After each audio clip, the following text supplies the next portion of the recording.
Welcome to an episode of Diet Pop with Alexa and Molly. I'm Molly. And I'm Alexa. And we have a special guest for our Diet Pop this week. A returning guest, actually. Eric! Hey! There we go. So we're here, if you haven't figured it out already, we're Yeah. here to talk about the White Lotus. Molly, no. Oh, you did a better one. Molly, no! I try, but... Molly, you better be the best Buddha in China. Oh, I love it. It's great. You're gonna move to Taiwan? Anyways, we're out of impressions. We have lots to discuss, dissect. This season, there was so much going on. It was, and we're sorry that we're a little bit late with an episode. Life got in the way, but we're here now. A week later to fully but I think that's a good amount of time to like fully digest the season. A lot happened. Since the season finale. Yeah. Season 3 finale. Yeah. There's been plenty of talk afterwards, too. I know. Like, there's been so much discussion afterwards. Yeah. So I'm just curious, what is everyone's like first like go-to impressions, thoughts on the season? No, they meant impression. I was like, I just did one. You were like, what, is that not enough? Start paying me for this? Yeah. Okay, so do you want to start, Eric? You're our guest. Sure. I'll start. Really, out the gate, I wasn't that impressed. Really? I really was not. No, a lot of people weren't. Interesting. But I was intrigued by the characters. Each of the characters were really, really interesting to me, but the story just seemed really slow and drawn out. Yeah. And to be honest, I didn't get hooked until like the last episode, and Really? all of a sudden, I don't know, it's some kind of switch, and it was like it all makes sense. It all came together. Weird, but So I thought the first episode was really good. Like, I was very into it. And I thought the second episode was. And then it, like, started to just kind of... I was like, Like, I would say after episode 4, it was just, like, to me, it felt, like you said, slow. I didn't really know where it was going.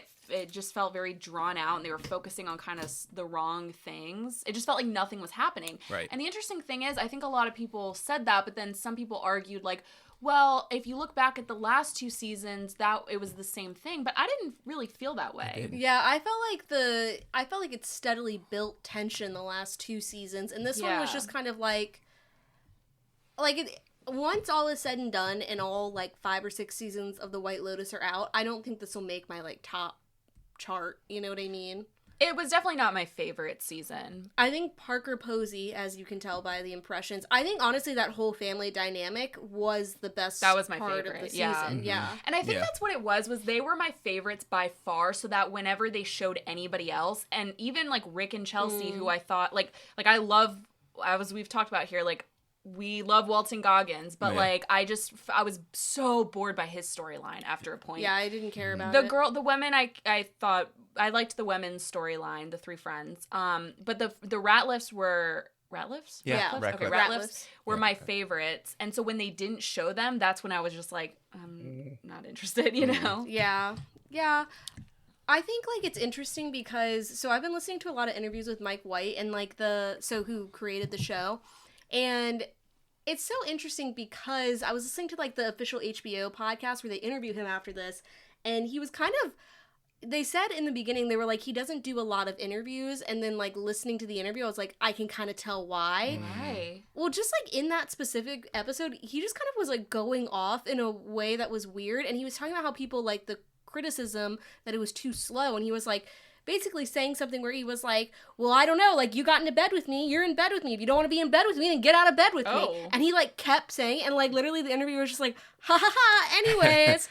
And it was just so, I don't know. I saw he was on Howard Stern too recently. Oh, really? Yeah. I got that impression about him just based off of one post that I saw about the composer for the show. He talked about that on Howard Stern. And he was like, he's like, the composer shit on me, and he's like, it sounded like a bitch man. Like he didn't pull any punches. Yeah, and I was surprised by that. I was surprised by it, but it kind of, I was like, oh. But this is the same person who was on Survivor, who's like a reality TV person. So it's like, well, he's apparently very competitive. And I was listening to this was like a Katie Couric interview with him where he was basically saying, he's like, yeah, I mean, for years, like, you know, he was like, I guess I am a little bit competitive because I've seen people like make things in Hollywood, and it's like, well, I could make that and I could do it better. Mm-hmm. He was like, and I guess like I finally did. He was right. Yeah, he was right, but I think like he also maybe, I don't know, can't handle the criticism, but I do think this is the most like critiqued season. Well, the interesting thing about him is that he does not have a writer's room. He writes all of this show by himself, which I think is so impressive. And he casts it.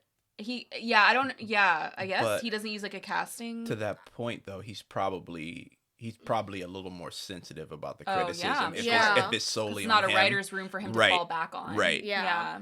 And so it's interesting. So I'm curious, like, what were your favorite storylines of this season, and what were your least favorite?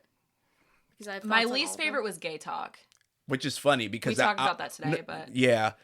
I wanted that to be my favorite. I thought that was going to be very compelling, but it ended up not being. So I agree with you. I thought it was going to be one of the best. Yeah. Yeah. But it kind of fizzled out. Because he was so sweet, and like I liked him as a person, but like the whole thing, he was so.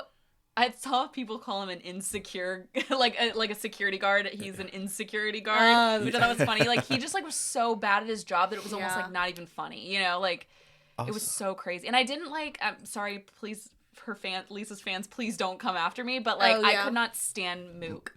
She's my least favorite character. Yeah, like, she did nothing in that show. Did nothing, but also I just didn't like her as a person. Right, she was all about status and just only cared whether he was, like, about whether he was getting a promotion. I'm like... Yeah. So it's interesting when I was reading about that, because I didn't know, like, with the Guy Talk character, like, I guess, like, you know, obviously he's in Thailand, so if you're going to guess his religion, he might be Buddhist. Yeah. But apparently that was supposed to be a big thing where it's like he's Buddhist, so he's supposed to be, like, non-violent. Yeah. But I was like, I didn't get any... Like, I wasn't thinking about him as a Buddhist at all. No, like, I just was thinking that, like, he's just not good at his job. Yeah, like, I was just... And apparently, like, I think... Part of it is, like, each episode when they originally filmed it was like an hour and a half, and they had to cut down on so much stuff. Really? And I think maybe they cut down on a lot of things that, like, explain characters like that, where... Right. Yeah. I was just like, oh, I didn't know this was supposed to be about, like, him kind of, like, going, like, a battle inside about, like, his Buddhist, you like... would never know that until that episode. That's the thing, is they cut so much, but I felt like a lot of people's criticism of that was like, well, they cut the wrong things. Instead, they focused on just, like... I just said the Ratliffs were my favorites, but I do think they focused on Timothy, like, just agonizing for too long. Right. And it was like, maybe cut other stuff. So, like, and just thinking about your question, you know, like, what were your favorite storylines? The first thing that I... when watching it is you start off, of course, with the death, like it does in every season.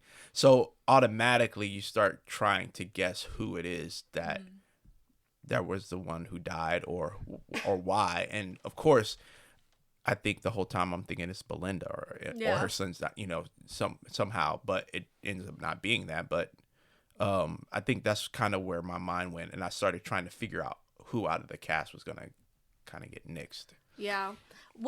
I actually thought this was funny. I was listening to an interview with Natasha Rothwell, who plays Belinda, and there's a line in the first episode where she's calling her son, and she tells her son, she's like, there's another black family here. Yeah. And it made me laugh, and she was like, yeah, that was my idea. And she was like, it's because whenever I go on vacation and I'm at these nice places, she's like, if I see another, like, black family there, then I'm going to be like, hey, like, how are you doing? To let it know, like, to be like, oh, yes, like, I see you. And I was like, I love that for her. And she was saying, like, I think, like, the cast has a really good relationship with Mike White in terms of, like, he writes it, he does basically, like, most of, like, the background creative work, but he is, I think, favorable to input. Yes, and I was gonna say, speaking of that though, that black couple that she waves at, are Survivor. They're people from Survivor. Yeah. So he cast, and there's like other people throughout the show that he also. I think. Remember the two girls in the very beginning of the second season that are talking to? I think her name is Daphne. It's Megan Fahey's character. Yeah. The two that she's like talking to at the beach right before she goes into the water and Right. finds the body. Right. They're also from Survivor. Like there's like people that throughout the Yeah. show he just like That's casts cool. from Survivor. Which is interesting because I cannot tell what Mike White feels about like his Survivor fame. Like whenever people are like, "Oh yeah, like we know you from Survivor," he's always like, "Oh." And That video of him with the red wine glass while he's like, have you seen him on No. Survivor? Mm-mm. Oh, just watch it because there's like a specific. I don't watch Survivor, but like there's a scene of him with just like a red wine glass, like, Yeah. and he seems competitive, but for some reason he's just like holding a glass of red wine. It's just like Yeah. so. I Funny. love that He's for in the him. woods. He's like dirty, and he's like holding. Yeah. wine. Not to tangent too hard, but how do you feel about people who become famous for their projects that they're known for, but then kind of like are like later like, Yeah. I hate that I did that, or I think it's interesting. I think about this all the time with like especially people who are writers where it's like you write the White Lotus or you write Harry Potter and the Sorcerer's Stone or whatever, and it's like I would get such like what it is that Simone Biles had, the twisties. Yes, But for writing, where it's like everyone is like loves this, is obsessed with it, I would not be able to write like a second one because it would be all like living up to it. and for acting, I feel like, or just anything with that, I think it all depends too, because I've seen like actors where it's like, yes, it's something that made them famous, but like their fans for it were Mhm. what kind of like ruined it for them maybe. So sometimes they Yeah. seem like a little embarrassed Yeah. by it. Yeah. And so I think like that's like kind of understandable, but I do think overall like you should be appreciative of the thing that made you famous. right. That's what I Yeah. think too. yeah. I just think as like a society, maybe we like kill it a little bit. Yes, that's Yeah, what I'm it's saying. like yeah. overkill. Mhm. There's a small part of me that gets it, being a creative myself, Yeah. and you look at some of your past work and you look at it and you kind of cringe at it. Yeah. But if it's pushed you to this level of stardom, you would think that it will hold a special place in your heart, even Yeah. if you look at it and like, ugh, Right, you know? like you got Yeah. here for that reason, so obviously something about it is good. yeah, I will say I don't get that vibe from Mike White. He seems absolutely delighted that this was as successful as it was. Mhm. Are you talking about White Lotus or his like Survivor? Fame? White Lotus. Oh yeah, But not you're Survivor probably fame, but referencing yeah. Survivor. Mhm. My least favorite plot line was Fabian being like, "I'm gonna sing the whole time." I But was like, I don't how care. hilarious was that when they showed him and they showed him for a second and Yeah. then he just like, but you know what? Everybody was like felt bad for him. I was like, no, screw him because he didn't believe Belinda when at she all. tried to talk to him. Yeah. Yeah. I felt like he's just a throwaway character anyway. Not a throwaway, Yeah. complete throwaway, but I mean, Which just, is the first time that's happened with White Lotus because usually the manager is like a big huge, yeah. character. that is true. Do you know he's the same guy? Did you guys ever see Zone of Interest? I never saw it, but I know he plays He the plays Nazi. the Nazi I didn't dad. know that. Yeah, I didn't know it's that. crazy what a haircut can do. Yes, because when people like that blew my mind when I Yeah. realized that. I'm like, Yeah. oh, Yeah. and he's also a singer and That's he's good in a range then, band in too. real life, so he is apparently a really good singer. But I just wanted to punch him when Belinda was like, "I think this man's trying to kill me," and he's like, "Well." Yeah. All he Yeah. cares about is singing, and it's like, shut up. well, he also that scene was showing that like he is. Because, I mean, Yeah. whereas Gary Gregg was so Wow. rich, he's a huge... One Question thing that's about- consistent is all the managers of the hotel are basically idiots. I like think about Armand. Armand once a week. I think Armand about was the that best. character. I actually He was. didn't He was a The, great character. the manager in the second season was not an idiot. No, she was just a she little. Was onto those She was a little. prostitutes. She She was a annoyed little me for some pretentious. That's what it reason. She was was. like, those were fast sluts. Yeah, she was. She was like, "I'm surprised you made it here because you're old." Yeah, And she. it's like, I what? didn't really like her character because Yeah. I loved Armand so much that I was Yeah. kind of like disappointed by her character. That is Yeah. hard to live up to. Yes. R.I.P. yeah. Did you say what your least favorite was? I said Gay Talk was my least Oh, favorite. My that's right. favorite was the Ratlifts, probably. My favorite specifically is Saxon. Yes. His So storyline. me his too. Patrick Schwarzenegger. Like when they first cast him, I was like, "Ugh," and then like seeing him, I'm like, "You're a phenomenal he was actor." phenomenal, and no one. Okay, can I just? You mean seeing his real personality, him as a person, or you mean? Just, Well, Both. just Yeah. because he Honestly. is a nepo baby, like he Mm-hmm. has the last name, like. But let me say something. Did you guys ever watch The Staircase? Mm-mm. Okay, go back and watch that. It's based on like the documentary, but there's a documentary about. That's why I said Peterson the other day is a killer wife Oh, killer yeah. name because it's whatever. But anyway, if you haven't watched The Staircase on Max, he is in that show. It has like Colin Firth, Tony Collette, and he plays the son. And he was really good in that show. And so when I saw that he was cast in the White Lotus, I was like, oh, great, I really like him. But people were like kind of, I think because they saw how his character was in the first episode, and they were like, oh, that's him in real life. And it's like, when all that stuff happened with Lockie, I felt like that really humbled his character. And he just had the biggest, like, story arc. He did. And I loved his character. I think Chelsea also humbled him a lot. Like, I think he really learned from her. He wasn't a bad guy. The minute that because when he kind of kept hitting on her, but even like in the room, like he hit on her and she was like, no thanks, and he immediately left. He's not like a bad guy. I think the thing with the Ratliffs that I think is interesting is none of them know themselves except for Victoria Ratliff. So, like, by the end, like, they are all kind of, like, different people. But Victoria, beginning to end, she's like, this is who I am. And this is, like, she is not stressed. She's like, where's my lorazepam? And, I don't want to be poor. Two things about that. First of all, Piper, I clocked the Piper storyline from the beginning. I was like, she is going to see what being here is like and is not actually... She reminded me of was the girl in the first season who was with Sydney Sweeney's family, like the friend. And she tried to act like, well, she was an interesting character for sure, but like the way that she acted, where it was kind of like, that she was not better than their family. I'm trying to think of how to phrase this, but just kind of the way she acted, and then she still left with them, still left that guy high and dry. Well, even from the beginning, that she's kind of like a fake bitch, like a fake Buddhist, because she has convinced her family to fly halfway around the world on a like probably $50,000 vacation,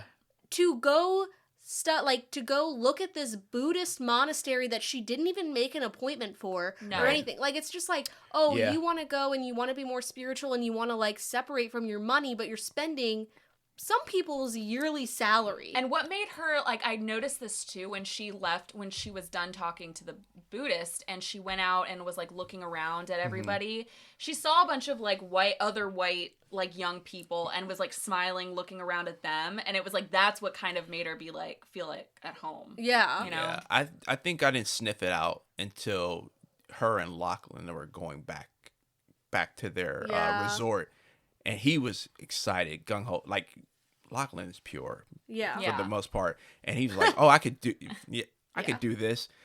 And she's like, I don't want to fuck up your life. I don't want you to fuck up your life the way I'm trying, And at that point, I was like, does she even really believe in this at all then? I think her seeing somebody else, like her seeing her brother do that, like made her be like, wait, this is stupid because I don't want you to do this. So like, but some people took it as like, it bothered her that he was taking her... Like, no one's original. Like, he took her idea, kind of. It could be Which she's very, like, middle child. Yeah. And I think it's interesting because throughout the series, like, Lachlan, I think, is the most, like, lost of them all. And he tries to be like Saxon. And he tries to be like Piper. And it goes really poorly. And he's the only one who I think would be, like, comfortable being like, if we're poor, I guess it's fine. Right. Because he's not, like, clinging to some sort of weird ideal. Yeah. Which is what the dad clocked at the end when he was like, and the last episode when he was like, oh, like, it was just crazy. So let's go into should we talk about, can I talk about the Familia side really quick or whatever you call that? So I want, also spoilers, sorry for anyone's listening. But if you're listening to this is all spoilers. If you haven't seen season 3, why are you listening? I forgot what I was going to say. Oh, so I was going to say really quick, you know what's so screwed up about him doing him poisoning them with the pina coladas was please pour. Yeah, stop. This is a Williamsburg Winery 2019 Sauvignon Blanc. And it's very good. Sorry, Cabernet Cab Sauv. Yep. Cab Sauv. There you go. What I was going to say was the most, like, fucked up thing about it is that he was going to leave Lachlan because he was going to give Lachlan, like, a Coke. He wasn't going to poison him. You're telling me you're going to leave your, like, 17-year-old son by himself. He's going to have to now fly back to America with 4 corpses of his family. And then go back to America where it's like, well, we were going to arrest your dad, so you actually have no money to support yourself at all. And you can't go to college. Yeah, so what was that? He was just going to let him survive? Tim Ratcliffe was on a full crash out the hole. Yeah. Because, I mean, the ways he visualize killing his family like Oh my every gosh. episode. I'll It's tell like- you though, his acting was so good. Well, All of them. everybody's acting in this So, season was amazing. I know we talked about it for a brief moment today at work, Yeah. but Parker Posey, the first time they showed it, her acting was phenomenal. I know. Yes. Because She's her so scream was funny. like, Yeah. And I think her being in this season was a really good like Jennifer Coolidge replacement. Yeah. Sort of. Because I she's get from that, the same yeah. universe, so I Uh-huh. felt like that was I think though, like Tanya's who What? Jennifer Coolidge plays Tanya. Yeah. I think Tanya's like a bit of an idiot, whereas I think Parker Posey's character is a selective idiot. Like she's actually very intelligent, and also she's kind of ignorant though.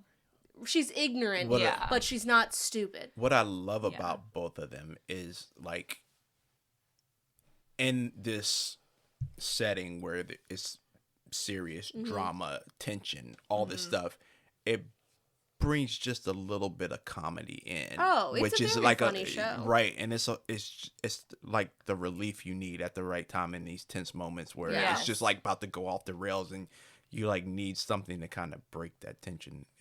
Yeah. I mean, the whole show is truly it's a dark comedy. I think the show is funnier. Like, it's crazy to me that it's like in the drama category when, like, again, I know this is an exhaustive topic, but like, or exhausted topic, but like the fact that The Bear is a comedy. But to Ugh, me, I laugh yeah. at The White Lotus far more than I've ever Yeah. laughed at The Bear. Yeah, So it's funny for to sure. me that it's in drama. Yeah. Oh, I love like Parker Posey and what's the dog? Oh, Piper. I love their storyline because it is like it's kind of like, yeah, your mom does know you better than you. And it's such Yeah. a classic and I don't have children, but I think parenting technique to be like, "Oh, you want to do this thing? Mm-hmm. Give it a try. Yeah. See what you like because you know your kid's not going to listen to you. So you know what? Go ahead. Yeah. See if you can sleep on a stained mattress in in a monastery for one night. Her thumbs up when she's hugging. That's Piper exactly what I was made me thinking. die laughing. Like, The way she's her so massive funny. watch Right. shakes on her little And she's wrist. like- And she's like, Meanwhile, like, Timothy's just like, oh. doesn't give a fuck about. He's like, actually, I'm gonna kill you all later. Yeah, he's so like, all right, got the pina colada. doesn't matter if she Yeah. stayed here at all. yeah. Also, what a crazy way to kill your family. So I didn't think about this, but I realized. So I was like, okay, first of all, why would Timothy Ratcliffe? So he has this blender full of poison. He just leaves it out, Right. and then why does Lachlan not clean? wash it out. And I was dirty. Someone was like, I was reading up on this, and people were like, well, they have lived with maids their whole life, so they're probably not used to cleaning up after each But other. you wouldn't see it and be like, ew. Yeah. But somebody did point out, like, because people were like, that's the worst thing, that's Lachlan's biggest fault in this whole season is not Yeah. washing out the blender. But you do have to assume that maybe he thought Saxon had already made a protein shake. Yeah. that morning, Uh-huh. so maybe Yeah. that, because it was the same color, maybe that's what Yeah. it was. But I also want to talk about the incest plot because I was thinking about it earlier, and I Hmm. feel like each season Mike White is getting a little bit more incestual to like full on incest. well, so the second season, Wait. yeah. well, So- the first season, I was thinking about. I was like, I guess he doesn't really do it in the first season, but no, there's like a whole thing about like the younger brother jerking off with his sister like nearby or in the room, which isn't in. He doesn't, though. She just accuses him of that. No, I think he does.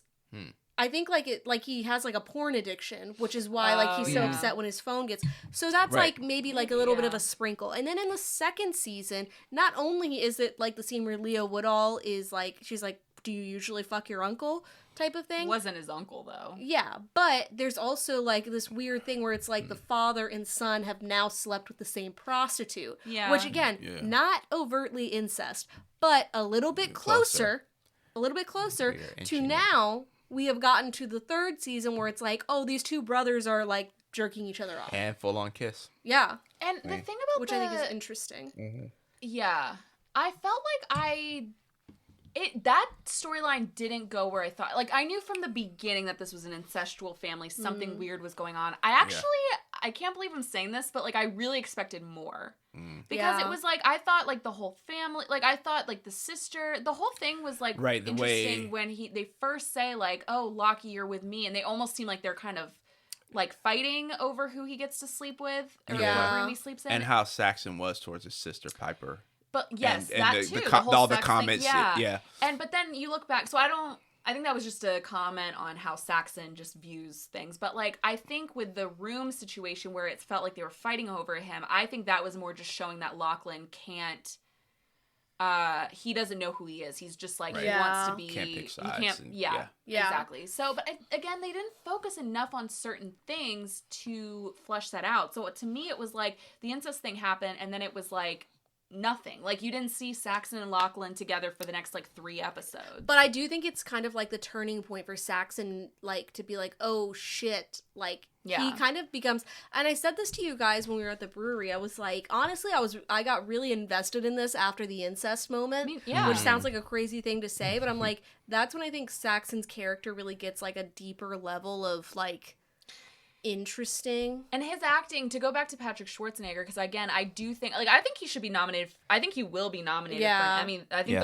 they all will be, but I think he will, because his acting in that episode after, when it's like the anxiety of him waking up and realizing what happened, and him, like, he's holding the coffee, he's like about to vomit. The like, looks on his face just seemed so genuine. Like the disgust he had on his face was just like, he was like, And he's so interesting as a character, because in the beginning he's like all like, like, you should have sex and like be like manly, and he seems like he's this party boy, but then they go to the full moon party, he's like, Saxon don't do drugs. Saxon doesn't do drugs, and then he does, and you see why, I guess. But then it kind of like gets to this point where Chloe's basically like, fuck me while my boyfriend watches, and he says no, you know, so it's like he isn't actually this, like, he's like trying to portray this like literal fuckboy, and he's not actually. Well, because the whole thing, because I think I saw it from the beginning as like Saxon was incestuous towards Lachlan because of the whole, like, he's walking into the bathroom naked, and like he's talking about jerking off in front of him and stuff.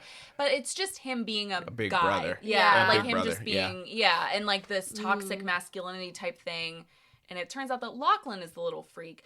But Lachlan, the way they explained in the last episode, I thought was interesting, where he's like, I'm a people pleaser in a family full of narcissists, and I'm like, oh. Yeah, I don't know if that's like an excuse to like jerk your brother off, but no, like, it's not. I love he's not Chelsea's far off, line. but that's off. Though. Chelsea's line, you couldn't, like, I don't think any drug in the world would make me have sex with my brother. Yeah.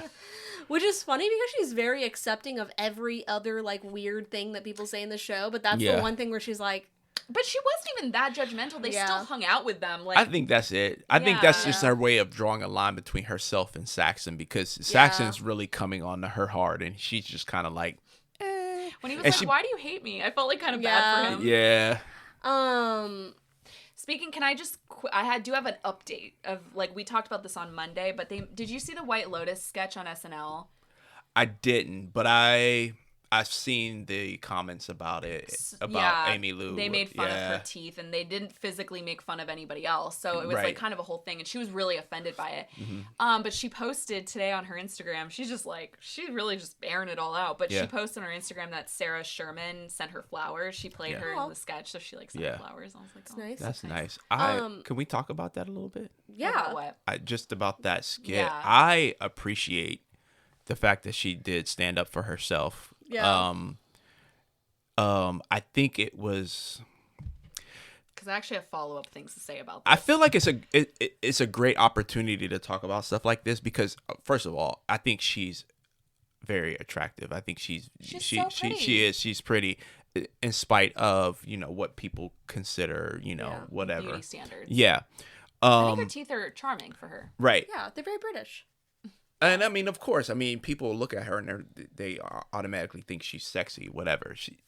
But I think it's just interesting that something like this happened and people are now talking about it. And I just think it's a great opportunity to talk about, you know, beauty standards and what, you know, what they are. And like I've told people before, I've been picked on my whole life for my looks up until the point I became an adult. And then some of my what people consider flaws are like some of my best features, but I just know what it's like to be bullied in that way. Yeah.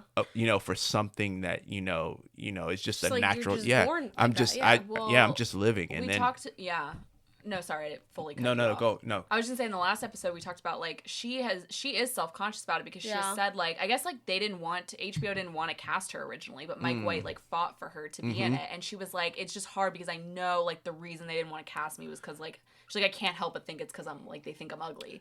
Right. And because she just always deals with it. They talk about her teeth on, like, talk shows and stuff. That's always I'm here the to tell topic. you are not ugly. I She's promise very- you are she's pretty. pretty. You are very Oh. pretty. I hope she listens to this. I hope she does too. But I was going We to say, tag her. have you guys heard? Okay, there is so much drama with this cast. Right. Do you guys know about all this? Not all of it. So, remember I don't know sent anything. you I've been waiting. I've been the embargoing myself. the day after the finale, I think I sent you guys Walton Goggins' post about her, and it was like a borderline, almost like romantic post. Like, it Oh, So, I didn't see wait. it. I haven't I seen put that somewhere. Oh, sorry, the Rick I'm and Chelsea skipping romance ahead. story. No. It's not a skip ahead. Okay. I'm just Oh, 'cause co-signing we'll what get you're to talking their- about. We'll talk about them too. But I was just gonna say about the cast, like, so Walton Goggins like posted that, and maybe that's just the kind of person he is. But I it was think like he kind is. of wild. It was like a 15 slide photo like thing of I just saw her. it.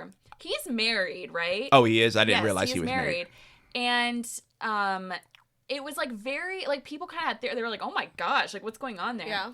And then like the next day people realized like they're not following each other on Instagram anymore. He and Amy Lou Wood are not following each other. And then there was something else that was kind of like it Wow. felt like like something's going on there. And then so they unfollowed each other, and then also Well, he came out and said he loved the SNL skit, I think. he did. I was going to say, so he commented, because I was thinking, I was like, I wonder what the cast is going to say, like, in support of her. And I was like, I wonder if what Walton Goggins will say. He, like, commented and was like, amazing, so funny. And, like, you know, it's obviously, Yeah. like, so I was curious. I'm like, what's going on there? That's interesting. I know. I would love to talk about the Rick and Chelsea storyline in yes, general. let's talk about it. So I think that's, like, the second most prominent besides, like, the rat lifts. Yeah. And I Yeah. feel like every season has this where it's like the biggest, like, I feel like this season, the balance between the storylines was way more off than the other ones. Where in, like, the past season, it's always, like, 3 storylines with 3 different sets of people that feel, like, way more balanced. But this season, I was just like, okay, clearly it's the rat lifts, Chelsea and Rick, And the girls. And the girls. Yeah. And then guy talking. Yeah. Yeah. And Mook. Whereas, like, Fine. again, in the other ones, it's like, okay, these are all kind of equal. So That's true.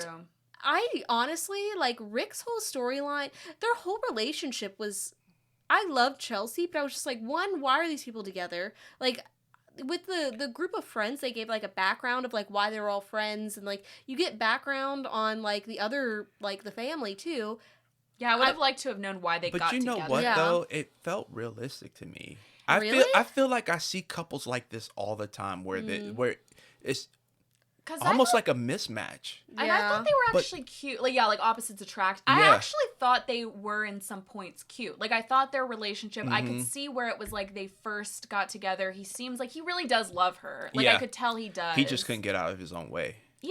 Yeah. Maybe just like right before Thailand. Because she would ask him, she's like, what's wrong with you? So obviously he's not normally like that. I think it was Yeah. because they were going to Thailand and he had all that on his mind that we now know. He was acting a little moody and stuff. But like Yeah. maybe he's not always like that. Right. Yeah. I liked his character. I liked his character. I just felt like the storyline, I was like, I kind of don't care about you getting didn't- revenge on your dad. Yeah. Like, it is, she was like, I think it really summed it up well when Chelsea was like, doesn't this feel like you killed my father?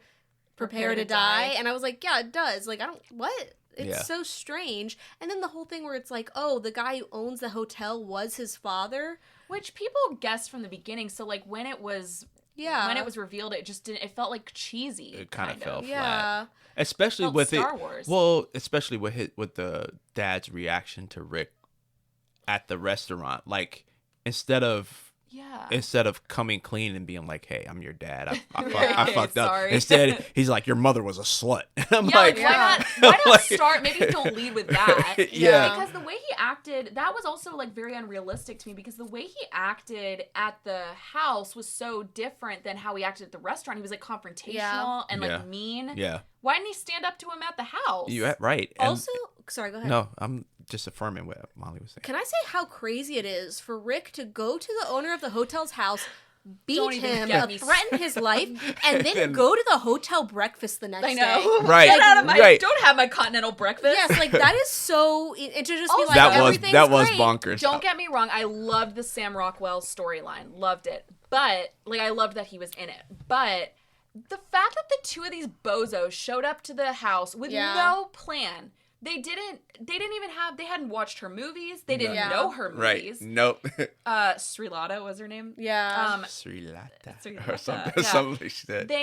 They had no no firm. He called him by the wrong name at one point, and I was like, "Aren't you guys? Don't you guys kind of do this for a living, sort of? Like it's very clear that they do because there's a whole scene where Sam Rockwell's character like gets drunk and he's stabbing like a mannequin and he's like teaching the people how to kill someone, right? And then you like see at the guns. end when Rick like shoots the guy, like his aim is fucking good. He's shot a gun before. I also think so. Sorry, no. I'll come back to this. I think I was listening to like the inspiration for Sam Rockwell's like iconic monologue that was like honestly one of the funniest moments of the season. And like Mike White was just like, I was going to Thailand or somewhere in Asia with this actor and he was obsessed with Asian girls. Like we got there and he like couldn't stop talking about like Asian, like fetishizing Asian women. And that's bald.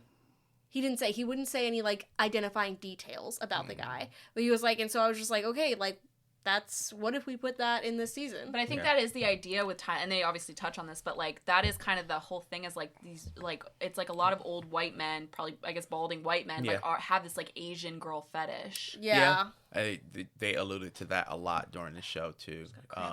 Referencing Greg, Gary, whichever name you want to call him. Glenn Gregg. Victor, talking about it. She's like, I could take you out of here. I know guys in North Carolina who love She's you. like, are you? I was gonna say about and also so apparently the season was not supposed to take place in Thailand. It was originally going to be like Japan or something. But then there was a reason they didn't do that. But I guess Mike White ended up, the whole storyline for Thailand or for the season came from him being in like a he was under for like a surgery. He was or in like a something. catatonic state or something. But it was like not for catatonic. Surgery. What do you call like a clonic or something? Well, when you go in under for surgery, he had this like dream about this whole season, and that's like how we came up with the idea. But it was not supposed to take place in Japan, which I'm like, Thailand to me, because there's something kind of dark about Thailand. And so I'm like, that is the ideal White Lotus location. Right. And that's what I was thinking about too, because I think one of the topics we were going to talk about was where the next season should be, or people are talking about it. And it shouldn't be some place that, to me, it's an exotic place, but it's not a cliche destination, if I guess that's the best way. No, Thailand doesn't seem as cliche as like Japan. People want to go to Japan. Oh, right. That's what I mean. People like, for instance, I thought Bali, but people want to go to Bali. So you're thinking like these obscure locations, like maybe like Cartagena, Colombia, or Nicaragua, or something like that. He's currently on vacation in Chile. So, but I don't think. Maybe I think he has said he's like he said he's tired of like the waves on the rocks montage, which I have thoughts about where. But I was just gonna quickly say that also Thailand is like, it can give to like people people run to Thailand to like to escape. It can be like shady business there or whatever, and so that makes room for like Greg Ross, and Rick, and also I thought Timothy, the storyline was gonna go like he went into hiding in Thailand at the end of the season. So I think what's interesting is I also learned that originally, and this makes more sense, that Rick and Tim are supposed to be like parallels of each other, where it's supposed to be these two men who start off at like one point in life at the beginning of the season and then end up in like the reverse point of life. But I think he kind of dropped that in the middle, or like he kind of changed his mind. But I'm like, that makes sense because like Tim and Rick have some like interesting confrontation in the beginning. But then it never comes up again. It never comes up again. That is true. I was gonna say, can we talk about Greg Gary? Yeah. So we talked about this at work today. That's why it's heavy on my mind. Okay. Because so the whole Belinda storyline. Oh, can I just say I do like Belinda as a character, but I will say I do think she was probably my second least favorite storyline. Yeah. Because and we haven't even mentioned her, because to me it was just like I care about the character, but I sort of felt like the storyline, I felt like it was very unrealistic. Yeah. Because, and some people disagree, but like I think the whole thing about her seeing Greg and immediately recognizing him, to me, was Yeah, we unrealistic. did talk about that, didn't Yeah. we? Yeah. And I was just curious what you thought, because, we talked about this So, today. I actually don't, because of like the whole thing that with Tanya in the first season. Like, it would probably I stick said the with same you. thing. I was talking about that today. I was like, the reason why it stuck out to me that she would recognize him is because at the point in which they were getting ready to make a business deal, He Tanya, stole her away, essentially. yeah, he stole her away, and I think that would stick out in her mind. However, but the part you were talking about is how she just automatically decided to go looking for this guy once she saw him and connect him to Tanya. Right, because I guess what I thought was, like, I would see it as, like, it was a fling, right? Yeah. Like, because he showed up and they suddenly, like, she hooked up with him and then they, whatever. So for her to be like, why aren't you with Tanya? Like, what, 3 years later? Mm-hmm. Like, maybe they just didn't, it was just a fling at a hotel. They didn't end up together. So I felt like it was unrealistic. Like, we know as viewers because we saw the second season, but, like, she hadn't even looked up Tanya in the last Right. 3 years, which I also Yeah. thought was a little unrealistic. Like, Yeah. if it stuck with her that much, I thought it was shocking that she randomly decided Yeah. to look her up. Right. What I think is crazy is like first of all, like the fact that she approaches him, but I think it's Yeah. crazy that so when her son finally comes, she explains to him the situation. He's like, "Oh, we have I to know go where to you're this going party," with this. Yeah, Yeah. exactly. and he's like, "I'll like you won't be in danger. I'll be there." And I'm like, "What kind of mom is like, sure, yeah, let's go to like this potential killer's party, and yeah, I'll bring my son." Right. Like, it's so crazy to That's me. whack. That is not like, it doesn't really like play into, I think, that's not who I see as like Belinda is as a mother. Right, You know it's what I not- mean? I it's feel like not she'd be like, logical. I'm not putting, you are my son, and I am not putting you in danger. I thought that too, that whole thing. I liked the last episode where they have the conversation with him where they kind of Yeah. like, because first Yeah. of all, what was it? 100,000 or something? What did he offer her? It was like so I think it was just small. 1 million. No, it wasn't $1 million. It was $500,000. It I was think. Oh, yeah. No, it wasn't even half a million. It was 100,000. Yeah, it was because 100,000. I thought she was You're gonna right. say, I thought they were gonna go for 500 or $1 million. So when he said 5 million, I was like, oh my Yeah. god. Yeah, he was like, yo. And I think it's interesting, like, everyone's like, oh, like, Belinda did to Porn Chai what Tanya did to her, but I think Natasha Rothwell had, like, a different take on it, where it was just like, you know, she is exhausted, she keeps saying, like, that she's, like, tired, like, whatever. She's like, she never promised this guy that she was seemed gonna... hesitant when he first brought it Yeah. up. Yeah. And she was like, she didn't do it in, like, a rude way. She was just like, okay, like, I'm gonna go, like, live my life. I felt bad for him, like, when they showed him waving, but, you know. Also, I loved the idea of them waving on the rocks after a mass shooting. like, wouldn't the whole place be just closed Yes. down? Yeah. Which also, like, after the mass shooting, I'm like, okay, does Saxon know that Chelsea died? I don't think so. And does Chloe know that Chelsea died? I'm sure they will find out. But Yeah. Yeah. I don't know. Saxon's That's I don't know if crazy. Chloe would care, but you know. When Rick showed up, this was another reason why I was like, give him the Emmy, because when Rick showed up and he waved to Chelsea ran to him to hug him. Yeah. Saxon's face was so good. Yeah. That's why I was like, yeah. But we haven't talked about the women yet, and I feel like I cried. They need some I literally attention. cried during Carrie Coon's monologue. The thing I is, did. I Yeah. welled up. I cried too. So I told Alexa earlier Sorry, today. I said, cramping on I think I identified with what she was saying in that moment, like I think a where lot I'm of going. people Yeah, did. what I'm going through right now, just kind of like I will say, really like, resonated. the most I've ever seen of myself in a White Lotus character is in Lori. Lori. Like, the whole thing where it's like, oh, like, I just feel like I keep failing at certain things at life, and then I'm kind of, like, depressed about it. And then also it's like, oh, like, I'm not, like, the hot friend or the put-together friend. I'm just kind of, like, the quirky, like, First mess. of all, yes, you are, but Oh, well, thank you. But do you know what I mean? Where I think, like, she's just, like, the realest character. yeah. But I will say that storyline, it all felt like, I think their friendship feels very realistic to, like, absolutely. Right. female friendships. yeah.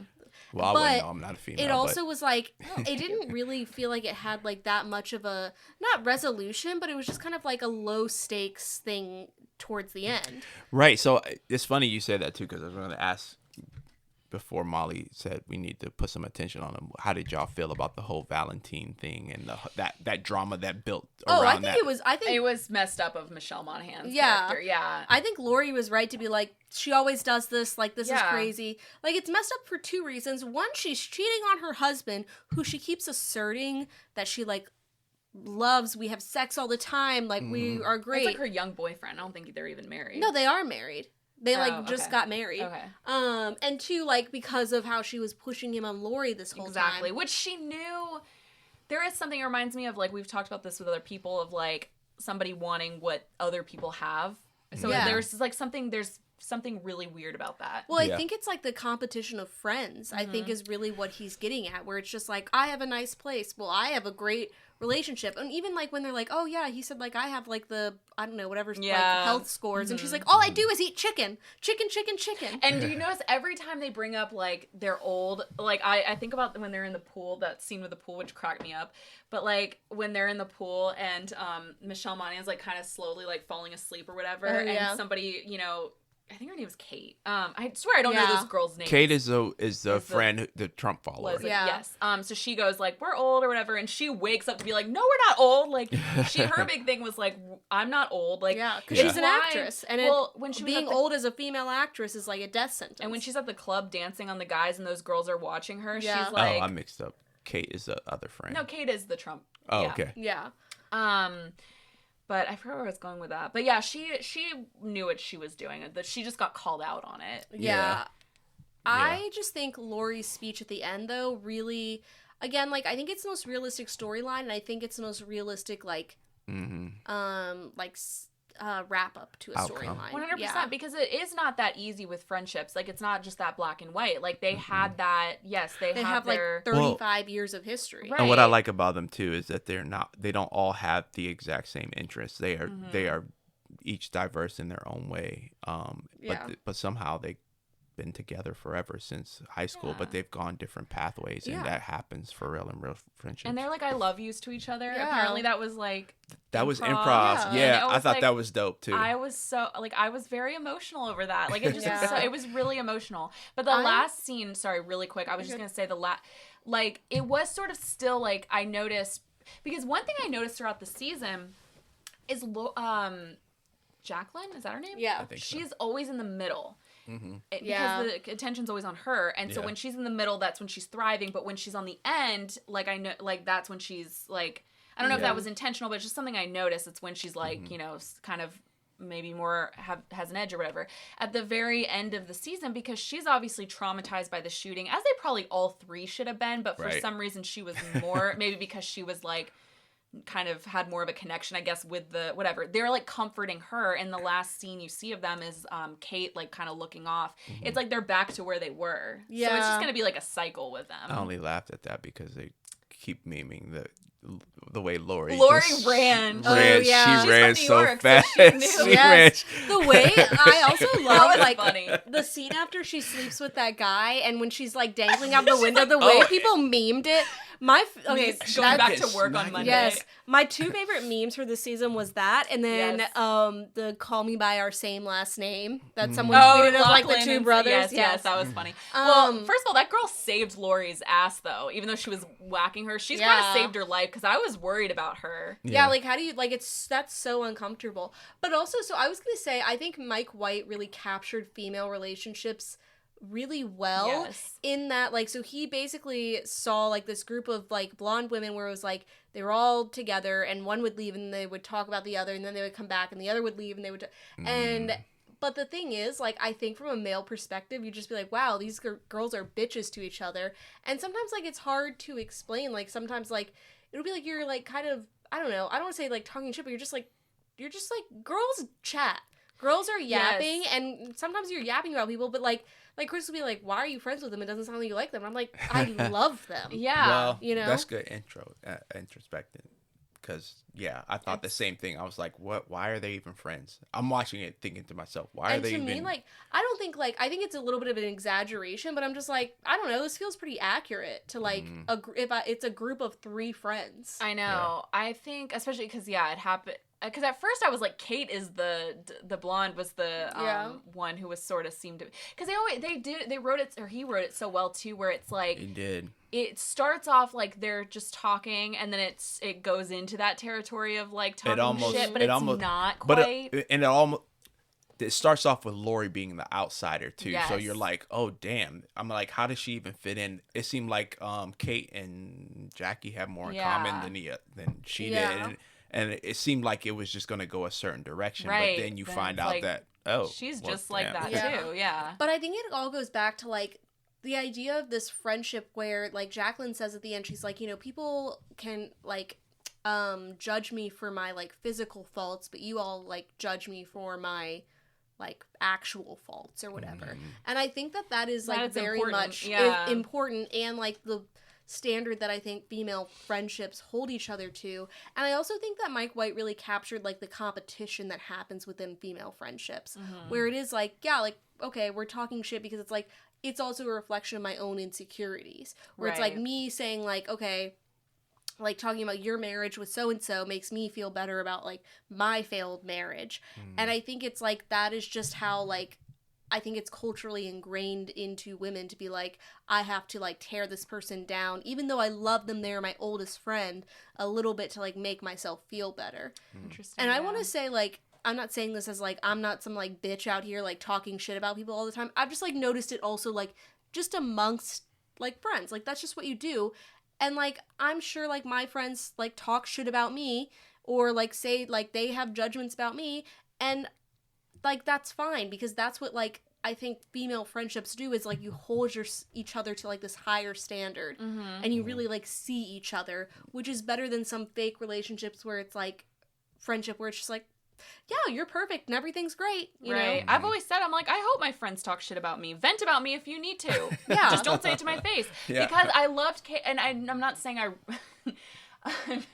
I felt bad, but like some parts of Kate I related to a little bit. Not outside the of Trump like part. the Trump part, I think you were, But you were, I like, was kind of Kate. First of all, her little matching PJ sets. Yeah. And also her clocking, like her just being like, guys, can we just go back to I was about like, to say. But also, like sitting on the poolside being like, I think we should go to bed. because she got stuck with the weirdo guy. Yeah. But I also just, one of my favorite, the thing that I was like, oh, this is me, is when she goes, she's like, it's when Lori wants to confront Jacqueline about the Valentine thing, and she goes, and Kate is the one who told her, so she like looks at her and she's like, one person, because Lori's like, I'm sorry, I'm not fake or whatever, like I can't be fake, and Kate's like, one person's fake is another person's nice manners, and I was like, that is so, like, it's not good, but it's so me. I can see that. I was just like, damn, I might be Kate.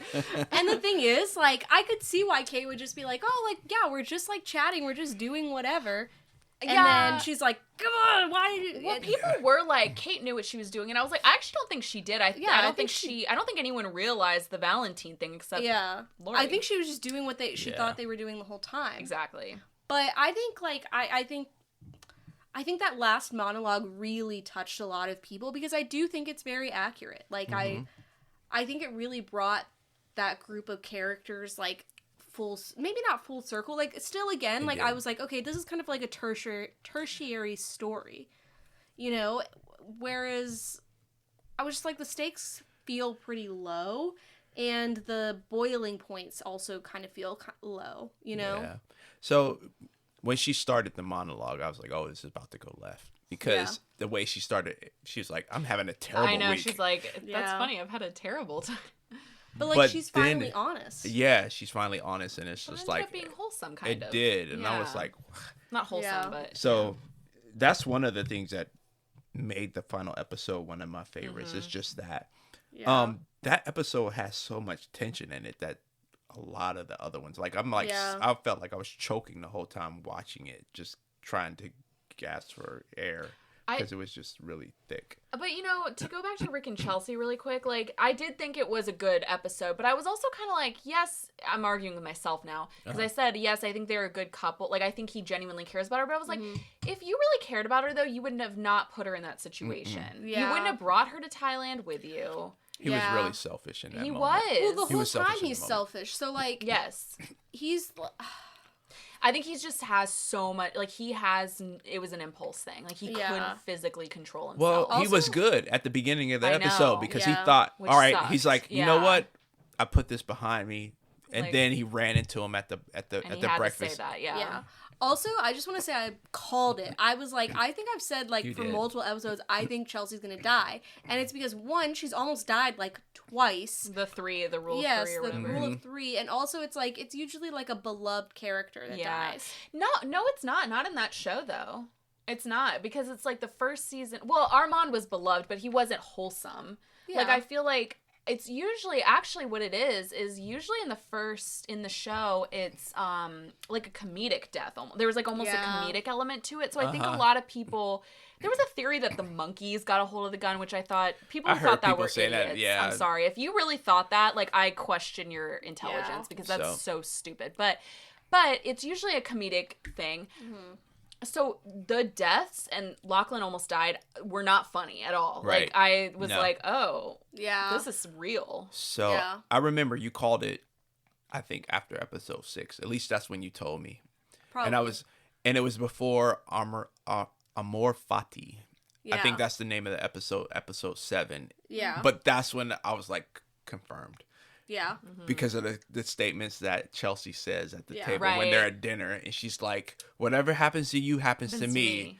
Yeah. And I was like, oh shit. And in the Yeah. finale, Like- they say, like, at breakfast or whatever, they're like, oh, we'll always be together. Yeah. And I'm like, Which is like, She's like, "You're finally stuck with Rick me." gives her like this moment of affection. Yeah. And then they finally, die. right? And Yeah. they die. Yeah.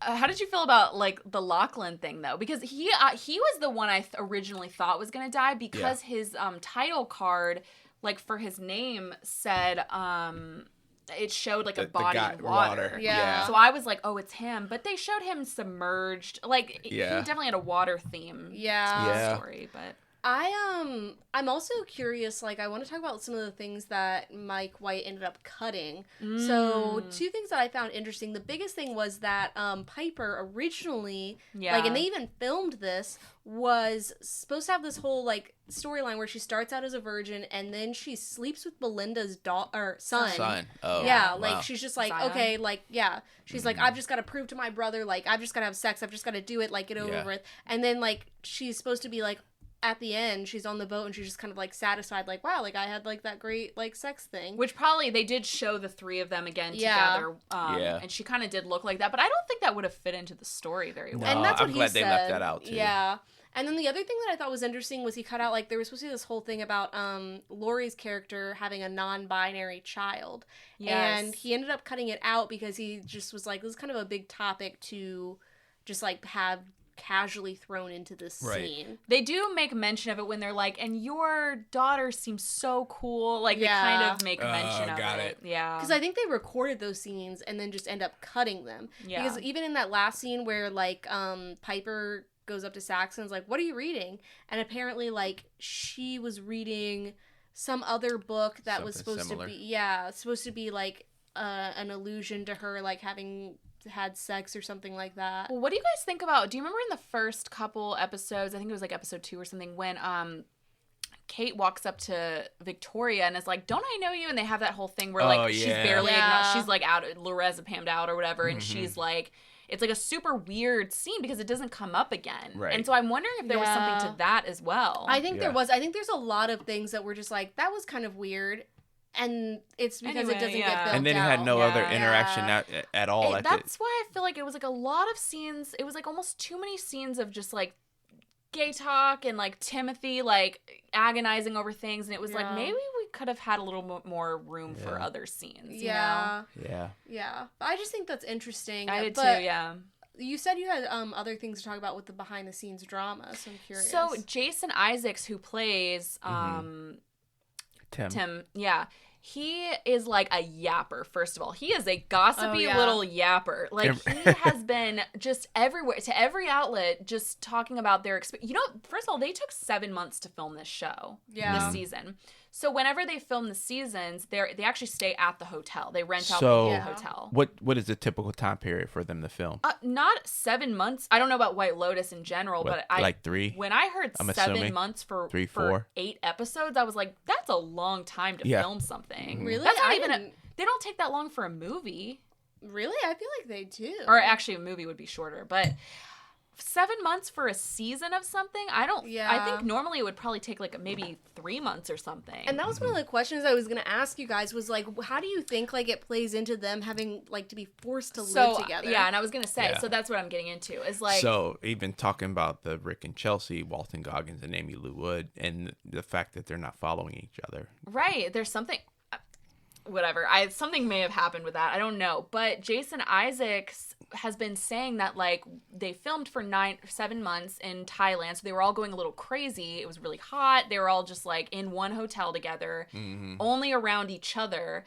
And he's like, you know, there's obviously gonna be some like he made mention of like romance, and he also made mention of like friendships falling apart, and it was kind of like he was giving a lot away without saying anything, but still it was like, first of all, romances, like what? Yeah. So maybe that, I don't know. And then so people theorize that like he and Walton Goggins don't like each other. I don't know, like Jason Isaacs, because they never interact with each other. Like, I don't know, there's just some reason that people seem to think that they don't like each other. And maybe that's why Jason Isaacs brings up the romance thing. Yes. In reference to And he has whatever. multiple times brought up, like, yes, it was almost like he was like, it was kind of a summer camp, but it was also a prison. Like, he was like, it kind of, there was a lot of, like, bad stuff to it. Yeah.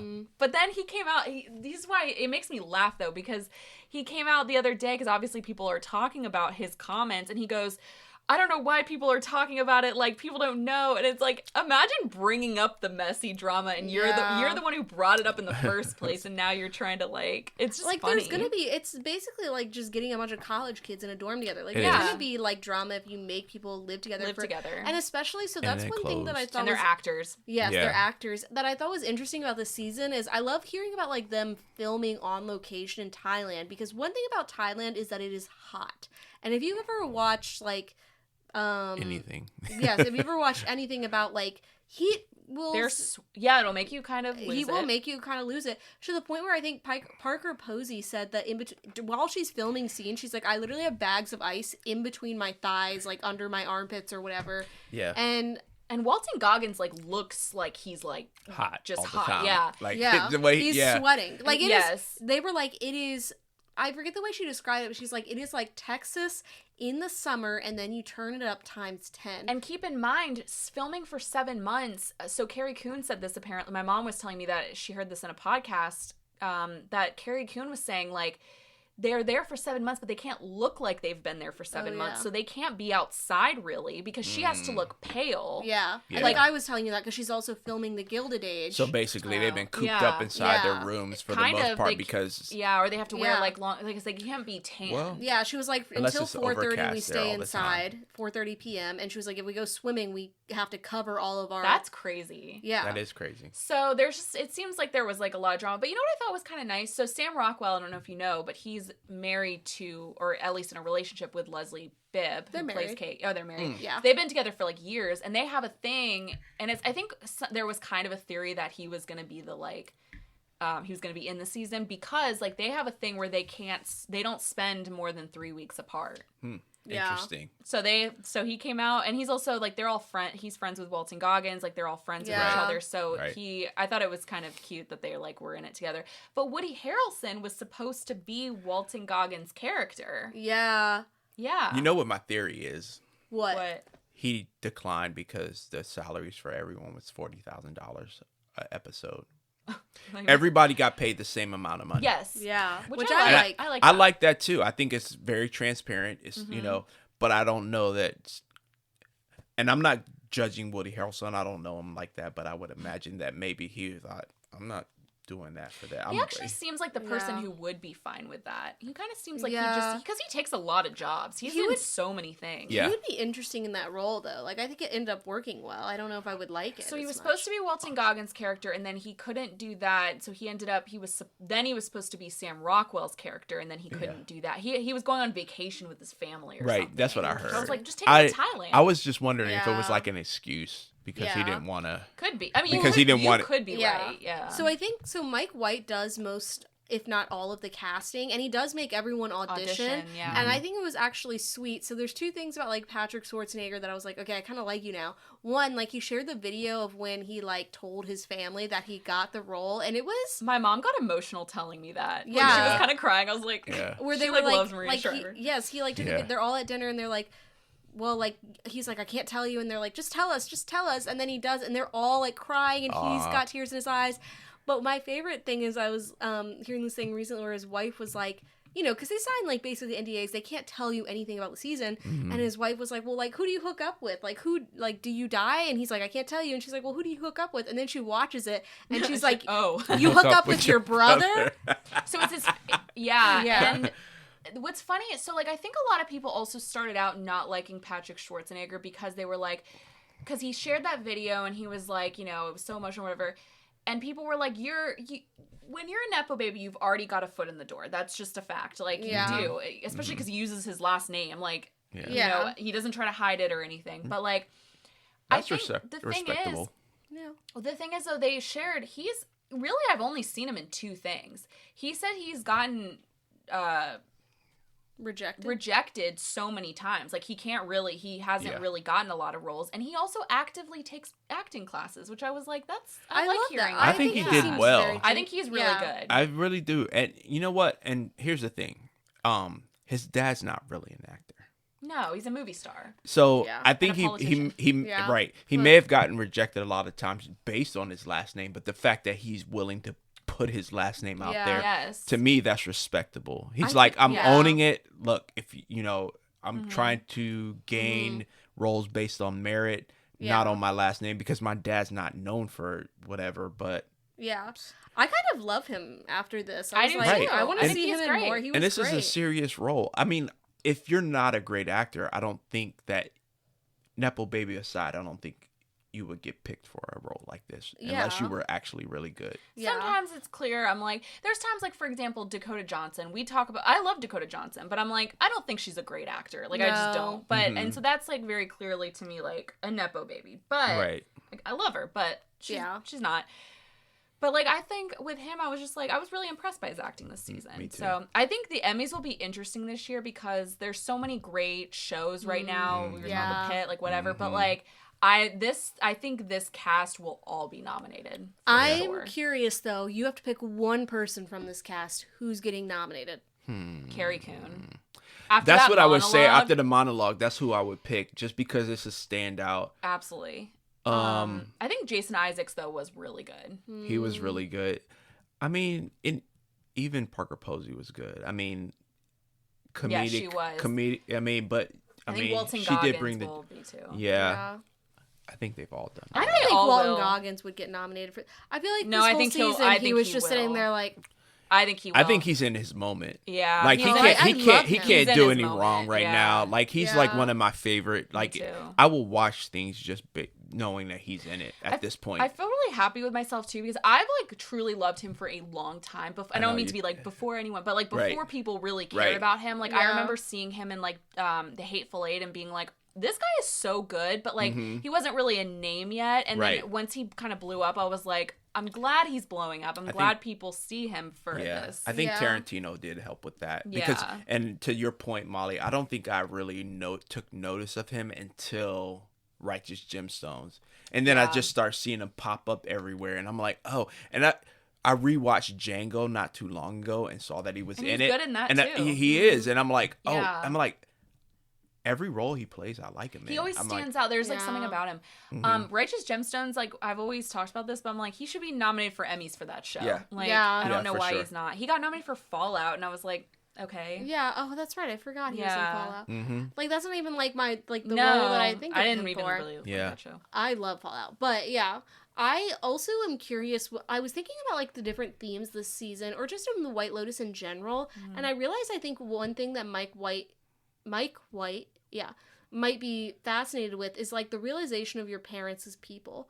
And I think it comes back into play like in the first season of realizing like when the dad and the son have the talk where he's like, I cheated on your mom and like I made these mistakes. Oh, yeah. And then in the second season with Albie and his dad where he's just like, yeah, you kind of suck.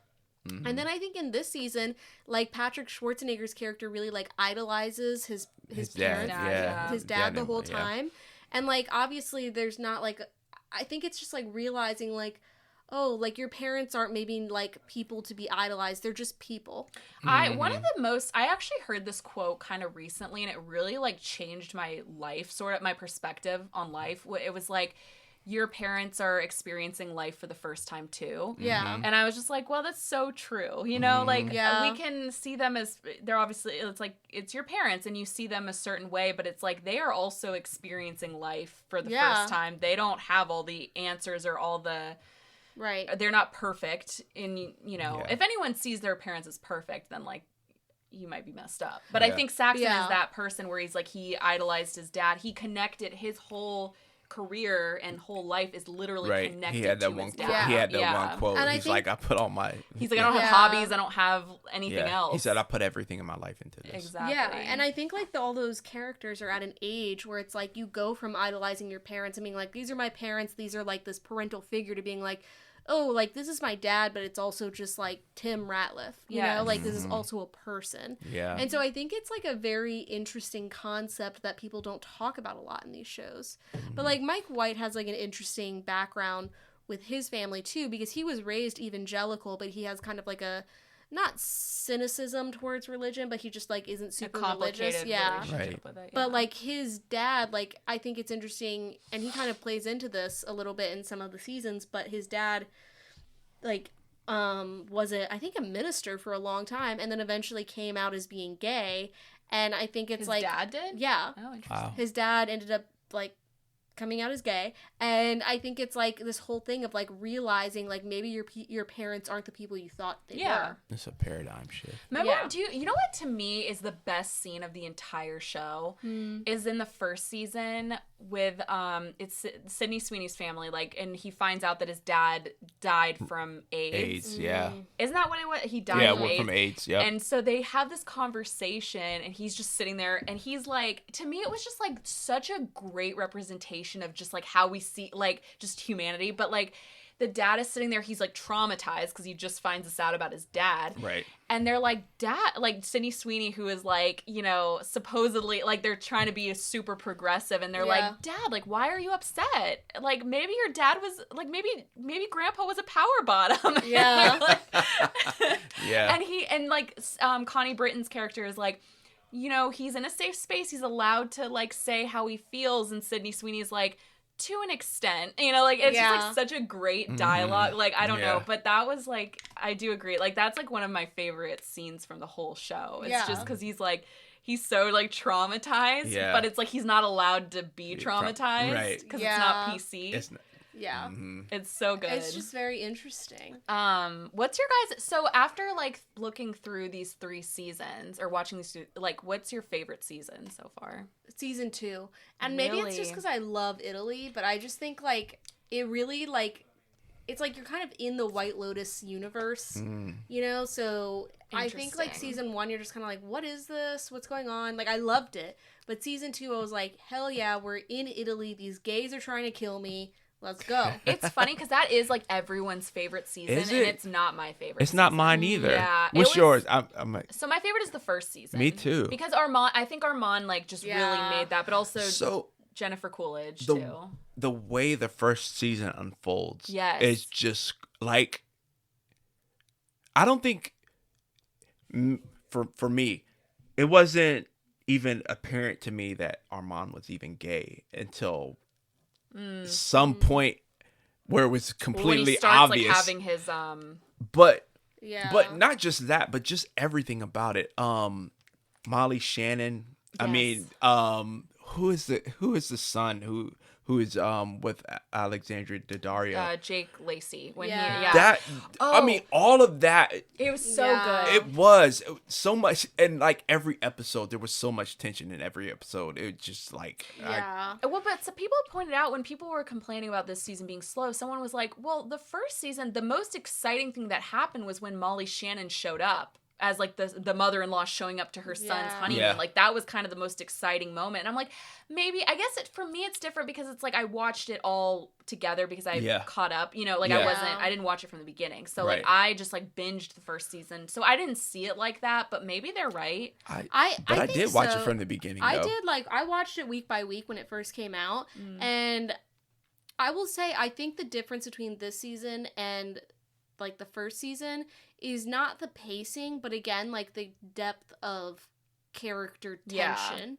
And I think like the tension is building equally in all of the storylines, whereas this season, again, it was like, I don't really care about like whatever storyline. Whereas, that's one thing I found myself with this season and the most recent. I was counting episodes because I knew the first season was only 6 episodes long. Yeah. And the second one was each one is more 7. Yeah. And so I'm like, so for this season, the third season, I was like, all right, this is dragging because I know, because in my head I'm thinking this is only going to be about 6 or 7 episodes, and I'm like, they I'm could like, have been packing way more in too. That's what my thought was, but I mean, too many Tim Ratliff being like, that's what I'm should saying. I kill myself or should I kill them? It was too much of like, and you know, I was like, okay, just kill your dad already. Like I don't know, like with Rick.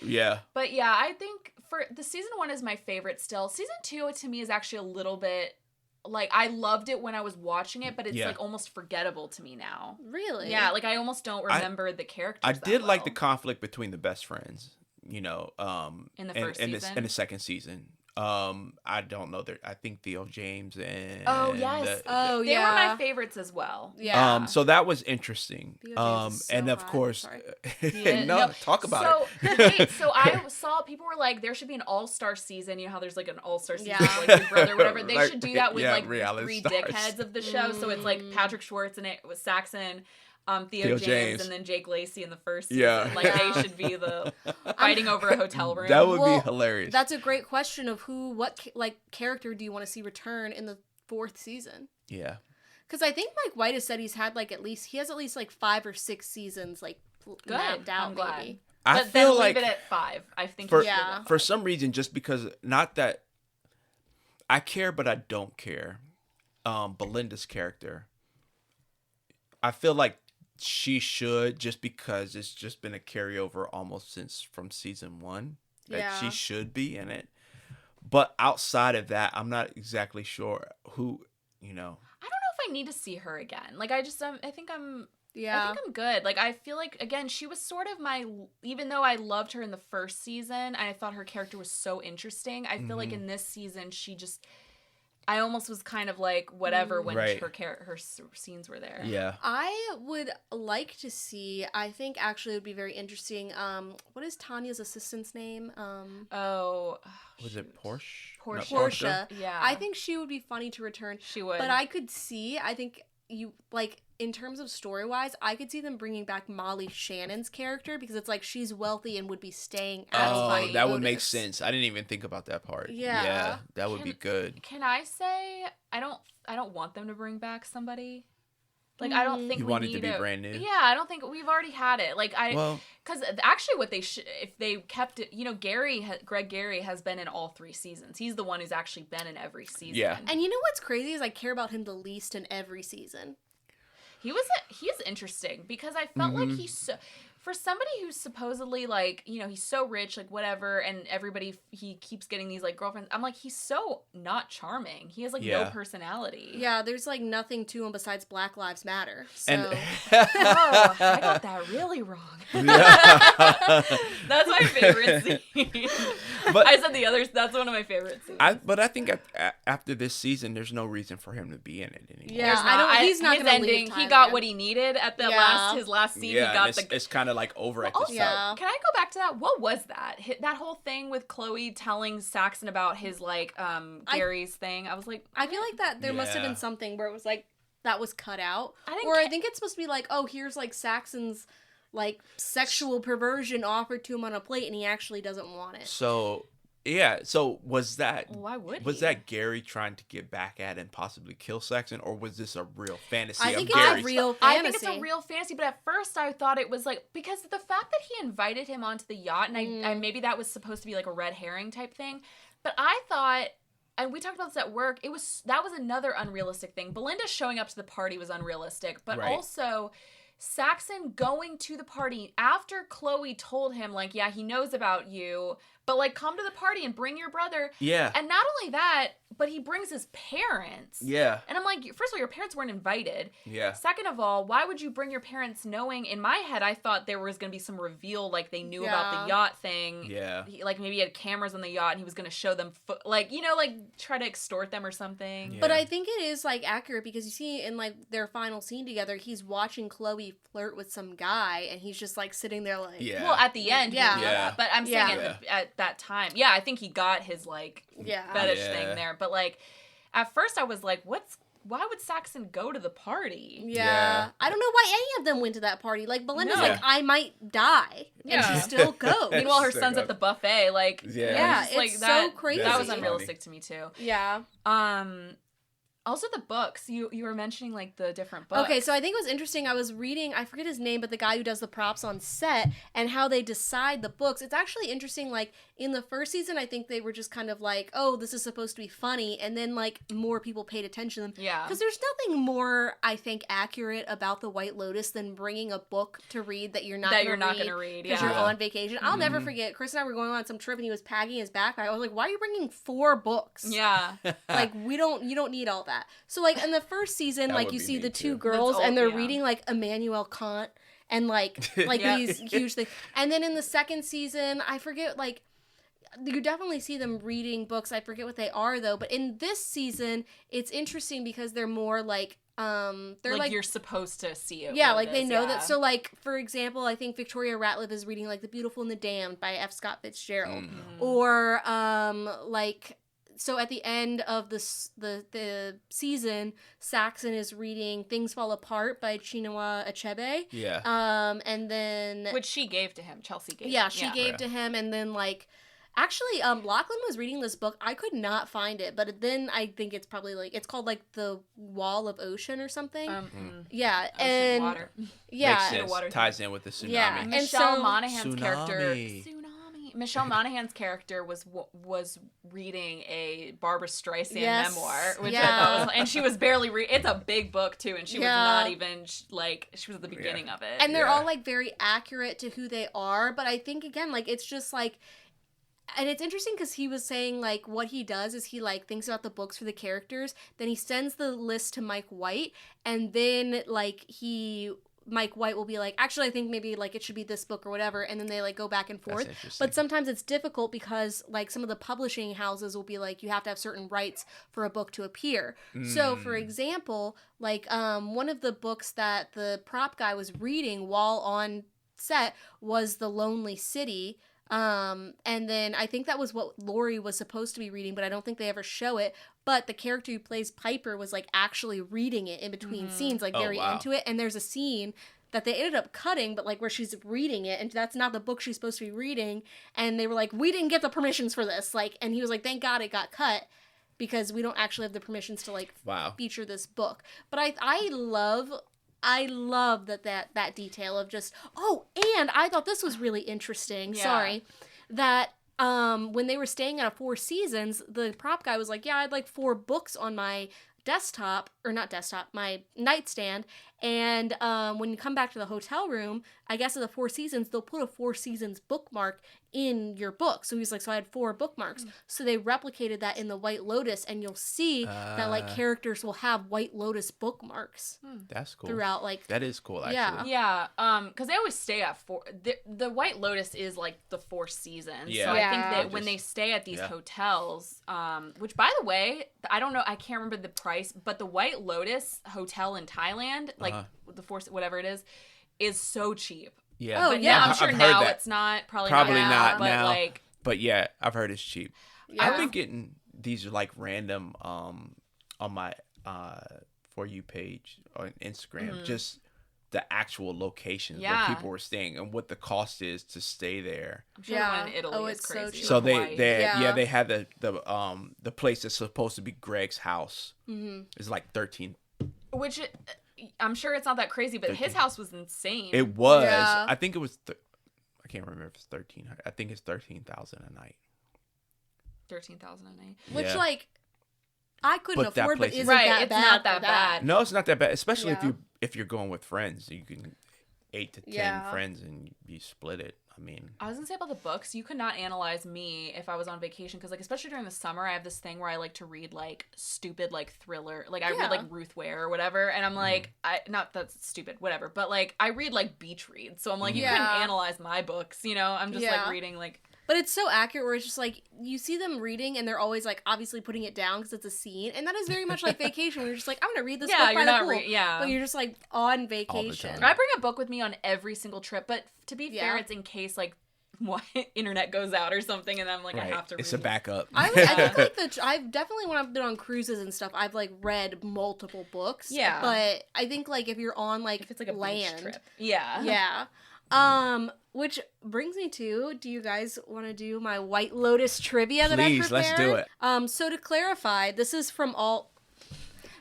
trivia from all 3 seasons, so not just the third okay. season. Got it. Okay. This should be fun. So, question number 1: which main character almost turned down their role? Okay, these are kind of hard actually. Some of them are hard. Some of them, we'll see. Yeah. I'm trying to think. I almost feel like I just heard this. Ugh. Can you tell me the season? Well, if I tell you, well, there's Oh, it's Jennifer Coolidge. yes. Nice. Yeah. And her reasoning was, it was interesting. She was like, well, it started filming during COVID, and she was like, I had been living like I was in COVID, so I'd been eating like shit, and she was like, I just really wasn't in the best like state of mind or like physically, and then Mike White had to like convince her to do it because he wrote the role for her. That's funny. Wow. You know what's I like funny that. about I this love that, too, actually. about the show, is like I never think about it until like they're like some of the times these actors talk about the White Lotus as if it like saved their lives. Like I know like Yeah. like Jennifer Coolidge, apparently her career was kind of like not, I could see that. which I didn't yeah. think about because I just think about Jennifer Coolidge, but like her career was kind of like not doing great until she was in it, and that just like restarted her career. And not that it saved his life, but I sent you guys a post about Walton Goggins Yeah. about how he went to Thailand after his wife had died, and then he had this like, I don't know what to call it, but when he arrived, like some of that emotion start rushing back as he's going to, film The White Lotus, and it's like wow. They seem to have, and that's like to go into that. It's like also, yeah, some people it like kind of like maybe really started their careers or like whatever, but like it also they seem to have such like an emotional connection to the show. Yeah. Like some of them say, and again they've been in like great things, but they're like the White Lotus was the best like thing of my career. Yeah. And it's like okay, And I think it's because I think multiple seasons, like you have to live there. So like when they came Right. back for the premiere, I think it was Parker Yeah. Posey where she was like, they had this big sign. It was like, welcome home. And she was like, I felt like I was going to cry because she was like, yeah, this was my home for like almost a year. which obviously you're gonna have some drama. No wonder. Yeah. Question 2. Which character shares a similar storyline to Mike White himself? Okay, well you just talked about his story. I'm trying I'm gonna to say think. Walton Goggins. Well, the dad thing makes me feel like maybe it's I don't know his name, but like the dad in the first season. Yes. Okay. Which when we were Who's talking the about that, I was like, shit, this Steve is Zahn? gonna Steve Zahn. Yeah. I was trying Yeah. to say that, yeah. I was like, this is Okay. gonna give this question I know, away. yeah. Question 3. What Italian actress does Tanya pretend to be in season 2? Oh shoot, she says it because then what's her face is like Peppa Pig. Oh, I Who suck does at she this. try to be? What's her name? I don't know her name, but I know it. It's Monica Vitti. Oh, I had it. I said Monica. Yeah, you were like, I was like, okay. Okay, 2. So far I have 2 points. Yeah, I have none. that's okay. I kind of made this difficult because I also knew It is Molly was going to be difficult. like crazy. Yeah, I am Yeah. crazy. Yeah. I am crazy about White Lotus. Yeah. Okay, question 4. How long did it take Mike White to write the first season? Ooh. Why I'm do I feel like we gonna also just talked say about 2 this? years. I don't know. Oh, I'm just guessing, of course. actually, okay, I don't know. The only thing I know is he tried to pitch it for a long time. Because, like, Netflix said no. Everybody said no to him. Really, when I was listening to the interview, he was saying that basically it was during the pandemic and like HBO, all their shows like got like canceled or Stop, whatever. So they yeah. needed a show that was like it could take place all in one place, and they knew that he could write things quickly. And he was like, hey, well, I live in Hawaii and there's all these unused hotels. In his speech when they won the Emmy, I specifically remember him, like, saying that like Max was or HBO was the only one that said yes to him because he tried to pitch it to like Netflix and like That's So I don't know if he interesting. pitched it for a long time, but he at least pitched it to a lot of streaming services. That's interesting. Yeah, that's what he said in his speech. So I don't know why he 'cause said he it kind of was- joked about it. He was Told like, Katie Couric something different. maybe that's the reason they went with it. But Oh, like, yeah. he Okay. did try to pitch it. Okay, I don't know. Yeah, sorry. Was it like? I'm gonna guess it was a short amount of time. It was 2 months. Wow, that's Yeah. fast. And the first thing he decided on was that it was going to be called the White Lotus, which is based on the poem The Lotus Eaters. Mm. Which I think is The interesting. White Lotus. Is I love such a the name, perfect though. name. It is. It It is. really is. It is. What language did Connie Britton's character in season 1 say she studied in college? Oh my god. Gosh, I feel like I should know this one. I feel like I that know. should be easy. I was really like, I gotta. I feel like Because it was is it like Japanese or something? Chinese. close. Mandarin. Mandarin. Yeah, because Sorry, remember she's on I those said calls. Chinese, Yes, I'm I do really remember that stupid. part, yeah. Sorry. Yeah. Yes. Okay. Yes. True or false? Victoria never actually says Piper no, she on doesn't. screen. She said, "Yeah, it's false." She doesn't Well- say Piper no. Technically, I guess what I'm saying, my statement is true, but she never actually says it. Right. Yeah. Yeah. So She does say the reason that became a meme was because she said it on like the Today Show or Yeah. something. Where she Mhm. says Yeah. Piper no. Although she kind of said it in her head when Piper goes to the monastery. She's Oh like, yeah. Piper no. We can see it on her expression Yes, that that's what's exactly, going on. Exactly. Yeah. Okay, question 7. What country did Mike White originally plan to set season 3 in? Japan. Yeah. Which we were talking about We earlier. did say that. Sorry. Yeah. Eric. Yeah. No, it's okay. Yeah. Okay. You're better at this than I am. No, Question I'll- 8. Which role did Megan Fahey, who she plays Daphne in season 2, what did she originally audition for in season 1? Whose Ooh, role? I bet she auditioned for Alexandria Daddario's role. Yes. Yeah, She I did. I could see I that. think yes. Yeah. Yeah. She was great in season 2. What question 9. What are the names of the Italian women, the two like Italian girls in season 2? Man, I suck. I should don't know their names know, either. but There was one I knew off the top of my head. I had to look up the second one. It's Lucia Oh right. and Mia. Mia. Mia was the piano player. Yeah. You know what's interesting is a lot of people kind of criticized season 3 for not really featuring a lot of Thai characters. Like they have gay talk and they have porn tribe, but like and Mook, I guess, but like that's kind of it. Yeah. But I thought that was interesting because like they pointed out like season 2 kind of does have a lot of Italian main characters. Yeah. So it's Yeah. interesting. That is interesting. Season. Question 10. How much did Nicole's bracelets cost in season 1? Do you know? It was I think it's really $75,000. crazy. I was gonna say I think it's- 50,000. It might be 75. I think it was a crazy It was a amount crazy of money. amount. I think it was 50,000. $70,000. Oh, you're I was closer. off. I was off by Wow. $5,000, but Okay, I remember Eric it being gets like that one. crazy. Okay, question 11. In season 2, what town do Daphne and Harper travel to? In season which wait, say it This is again? season 2. Remember when Daphne Yeah, and for the Harper day, go remember off? They go to that house. Or Yeah, and she's like, I got a palazzo in. Florence. She's like, I read online that it was really cute. It was this place. I'm just That's gonna not say helping me. Tuscany. Sorry. I don't know, but It's Noto. Oh, okay. yeah. I would've- Okay. I don't know what Italy like that. This is actually something that I kept forgetting. Okay, where in Thailand is the White Lotus set? What is the name of the area? They actually do say it a lot, but I like never clocked Well, Only it. It's because not I'm thinking. Bangkok. I'm just thinking. Fuck it.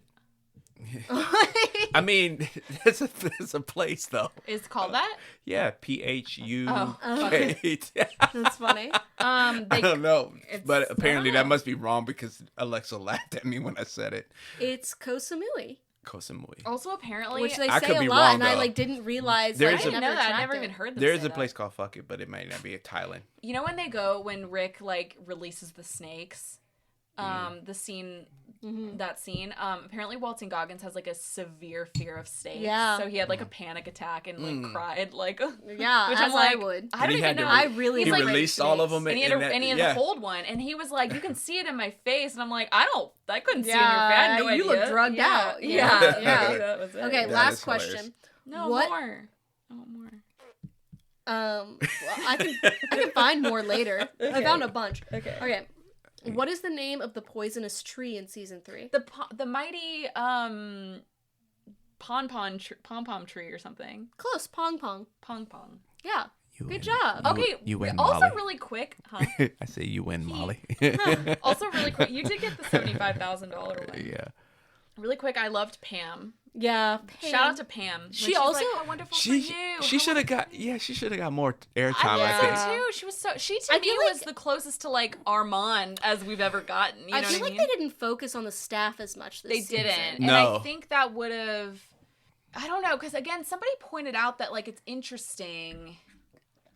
I feel like the staff should be a very intricate Prominent. part of the right because that's what it's about, right? we have Yeah, it's very Fabian, upstairs, but- downstairs. We had Fabian, but Fabian is German. Like he's Yeah. not, and so Yeah. people were saying like season 2 seemed to have more people from like Italy, but like Hawaii and Thailand notably didn't really have as many like people from the actual location. Yeah. And But I thought like in the first season, maybe it was like a commentary on the fact that like Hawaii is so like Americanized. Yeah. But I think people were kind of saying like interesting that they would have Italian people, but then not like people from native people from Hawaii or Thailand. Yeah. You had the one, the boyfriend of the one girl.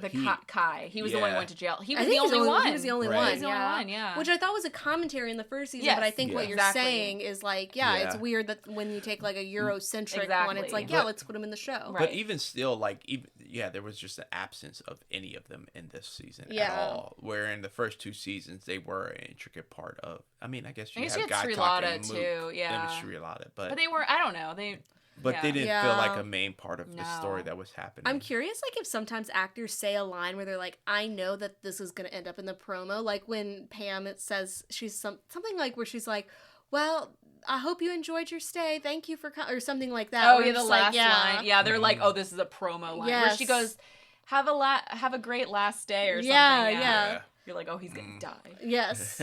I loved absolutely. Pam. I just don't know how the White Lotus is staying in business. Someone dies every year. Okay, surely next season they're going to acknowledge that. Yeah. I don't know. I think maybe it's like this kind of like that's just the world you're living in with the White Lotus. I have Yeah. another thing to point out that's unrealistic.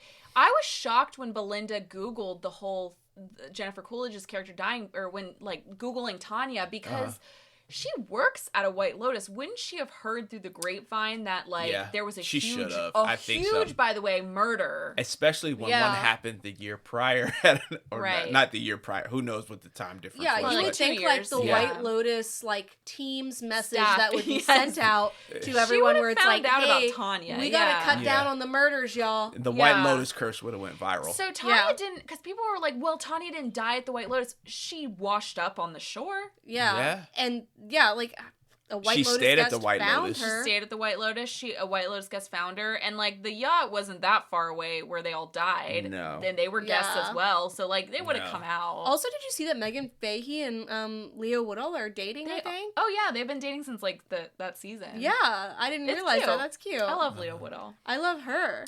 What was She's his gorgeous. character? She's in a So movie Who was coming Leo out right Woodall's now. character? He was the nephew, quote unquote. Who, Yeah. Right. Okay. He was. He's the In one with the season 2. really He's interesting, thick yeah. British accent. Got it. He's like, Which he doesn't sound like that Portia. in real life. It's this is the never- best place to be. Oh, okay. Sorry, that was bad. That was offensive. It felt like it was gonna come And you out should really apologize good. to all British people. It's better I'm than my sorry. British There- accent. Mine sucks.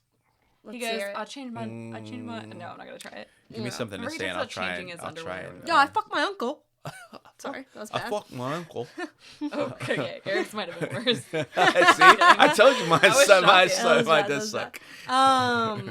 Just kidding. But anyways, like, so I'm excited to see where the White Lotus goes. I think Mike White is such a he is an interesting person, but as a writer, I love him because he talks about how he's like always been an underdog and on the outskirts, and that's when you get the best writers because it's like he has been paying attention to people. He Right. knows You know? people. You He can knows absolutely see people. that. And the thing is, that's why I'm like, please don't ever get a writer's room. Don't get pressured into that. I know with the Yeah. SAG, with the whole strike, there was like a little controversy with him being the only writer, not having a writer's room. But I'm like, yeah, but like, please, because that's where things sometimes get.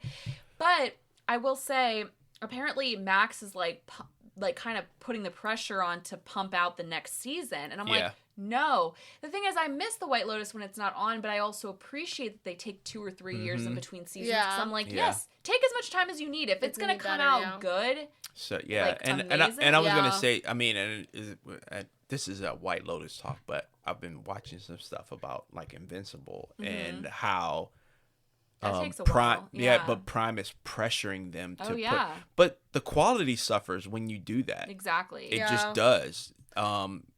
Which it was still a great season. Invincible, still talking about it. Yeah. But it could be so much better if you just kind of let the creators do what creators Let them do. cook. Yeah. Let them cook. I'm curious if you wanted to see any actor or actress in the next season, who would it be? I have mine queued up. Okay. I should have thought more about it. Go first, because I still have to think about it. Mine is Allison Williams. Do you know Please. who that is? Oh, yeah, she would be good. She to me, okay. So anybody from Girls would Yeah. be perfect for the White Lotus because that Girls. Did is you see also, Get Out? Yeah, she- she's yeah, the girlfriend. Yeah, in she Get plays Out. Get Out, yeah. yes. She is Agree, so. 100%. But what I'm more thinking of her is as Marnie Michaels in Girls Yeah. because like her acting in that was so White Lotus. Like I can't explain it. It just was. But like it's like that's also I guess I'm just thinking of anybody from Girls because it's like the writing in that is almost similar where it's like it's such good it's such a good portrayal of like people and just like the fakeness of like she was I don't know I think Allison Williams would be so good. I also saw one, this was somebody else saying this, but I was like, oh, that would be so good, is his name is Skylar something, but he plays Gideon on Righteous Gemstones. And somebody had pointed out like put him in the White Lotus and I was like, he would be a good White Lotus. Yeah. Like if you've ever seen him in other things, like he would actually, yeah. he's just like to me like he's so funny. Your answers are better than mine. Who would you say? Here's Because the thing. it can't be somebody super famous. It can't be someone super famous. Yeah. But it also can't be like the thing I'm realizing is like the people I'm selecting are maybe like I was thinking Ella Purnell would be interesting, but I think she might have like too distinctive a look for the White Lotus, where it's like everyone is like very classically like there's no one who like I don't know. I just like I think about the cast and like when you read the cast you're like, oh, but you're like, yes. Like it's not somebody that you're expecting, but then when you see it, like again with this season I was like, Walton Goggins, like hell yeah, but like sense. Carrie Coon, like it's gotta be somebody like that where you're like, it's not like super famous, but like you know. I wish I had more time to think about it, but I think if I picked one, it might be like Lakeith Stanfield. Yes. Oh yeah. Yeah. I think he would fit in really well. That's so true. I think his acting style is just like a Get Out reunion. Yeah. yeah, exactly. I didn't even think about that part. Or, but I can't think of her name, but she's in Insecure and she plays Issa Rae's best friend. She's been doing like a lot of hosting shows. I know who you're talking about. She's but I also in can't that think of Hertz her. commercial with like I think Tom Brady. I don't know. Anyways, I think she would be good also. She's like a very expressive, like she's a good like White Lotus look, I think. Yeah. My last Google was when does Lent end? And I'm like, That's funny. Yeah. Wait, what is it? Insecure. Insecure. I'm just curious who it is. Oh, right here. Yvonne? Yeah, Yvonne Orji. You know who else I would think would be good in it? No, I don't know how else you pronounce that. Orji. He's a little Oh, more. Natasha Rothwell's in it too. Oh yeah, she is. Yeah. Sorry. He's Go a ahead. little more well known, but like David Schwimmer. Yeah, Oh yeah. So I people could have been see saying, that. a lot of people say, who's Phoebe? What's her name? Lisa Kudrow. Lisa Kudrow. A lot of people She say could she fit would in there be in a too. good White I didn't even think about it. she She would. would. She would but- be a good I White love Lotus her. person. Yeah. She would kind of be like a good like Jennifer Coolidge or Parker Posey replacement. Yeah. Like that would be. I would love to see. She's an Insecure, or not Insecure. She's an Enough with the Insecure. Sorry, she's in Industry, and she also played Amy Winehouse in the biopic. I think she would be a very good like. Why is that? Because I don't know who this is. She just has like the look of like I'm wealthy, and also like she can play like funny, interesting roles. The cursed one where I was like, you don't understand White Lotus was like people were saying like do it in Australia, which okay, and then have Nicole Kidman, Margot Robbie, and they were naming like all these like huge names, and I was like, okay, you don't understand White Lotus. Like it's got to be like I said, it's got to be somebody who's like known a great but not actor, known. but like not feel like a there's- megastar. I feel like there's Mike room for like Feist. one megastar, but I think, Josh O'Connor. but it has to be like, They're too famous though. I think. yeah. I'm trying to think. Like, but the people who we said so far, I think like Lakeith Stanfield is a good one. Hello. You know what? I don't know this person's name, but she played the young main character on House of the Dragon. Oh, yes, she's getting ready to play Supergirl and James Honestly, Gunn's movies. I forget. Hold on, it's I at can't the tip remember. of my tongue. Millie Alcox or something like Yeah. that. It's like something. Both Yeah. of the characters who I think played she the would young good, yeah. versions, I think would be really good in I White think so. Lotus. Yeah. Yeah. Yeah. I'm trying to think of funny people. Like, I'm trying to think of people who are great actors, but also, like, got that element of comedy to them. Like, again, that's why I was like, I just think, like... Somebody that I want to see I want them to have a resurgence because I would have been a Right, fan. that's another one, Yeah. too. It's like a Hannibal resurgence. Buress. Yes, he would be great on the White Lotus. He's Yeah, he's got that'd be this good. dry style of comedy Yeah. that to me he's hilarious. Hank Azaria. Yes, I think that's he a would be good, too, one. yeah. That's He a would good be one. really Yeah. good. Yeah. That's a really good Mike, one. hit us up for casting if you need some advice. I think we've got your next season ready. Already Yeah, done. we may have Boom. just cast that season. Yeah. Mhm. So I think we haven't really talked about like location, like actually, but I think it should be somewhere wintry. I think it will You know be. what? I kind of thought that too, but I was like, is that realistic? What would that do with culture? Like I can't think. So I think like okay, like an Aspen or something. But then I'm like, They have what? culture. I'm I just kidding. mean, what if you But think yeah. about But something really, like yeah, in like Scotland yeah. or something, or in the Netherlands or something Actually, like that? Scotland see would a- be good because Scotland has like a whole like colonization aspect to it, where Really? Scottish Yeah. people like don't want to be under this rule. Oh, okay, yeah, you're right. I think but that would be good. I guess I was thinking because like, would there be a White Lotus there? You know what I mean? Mhm.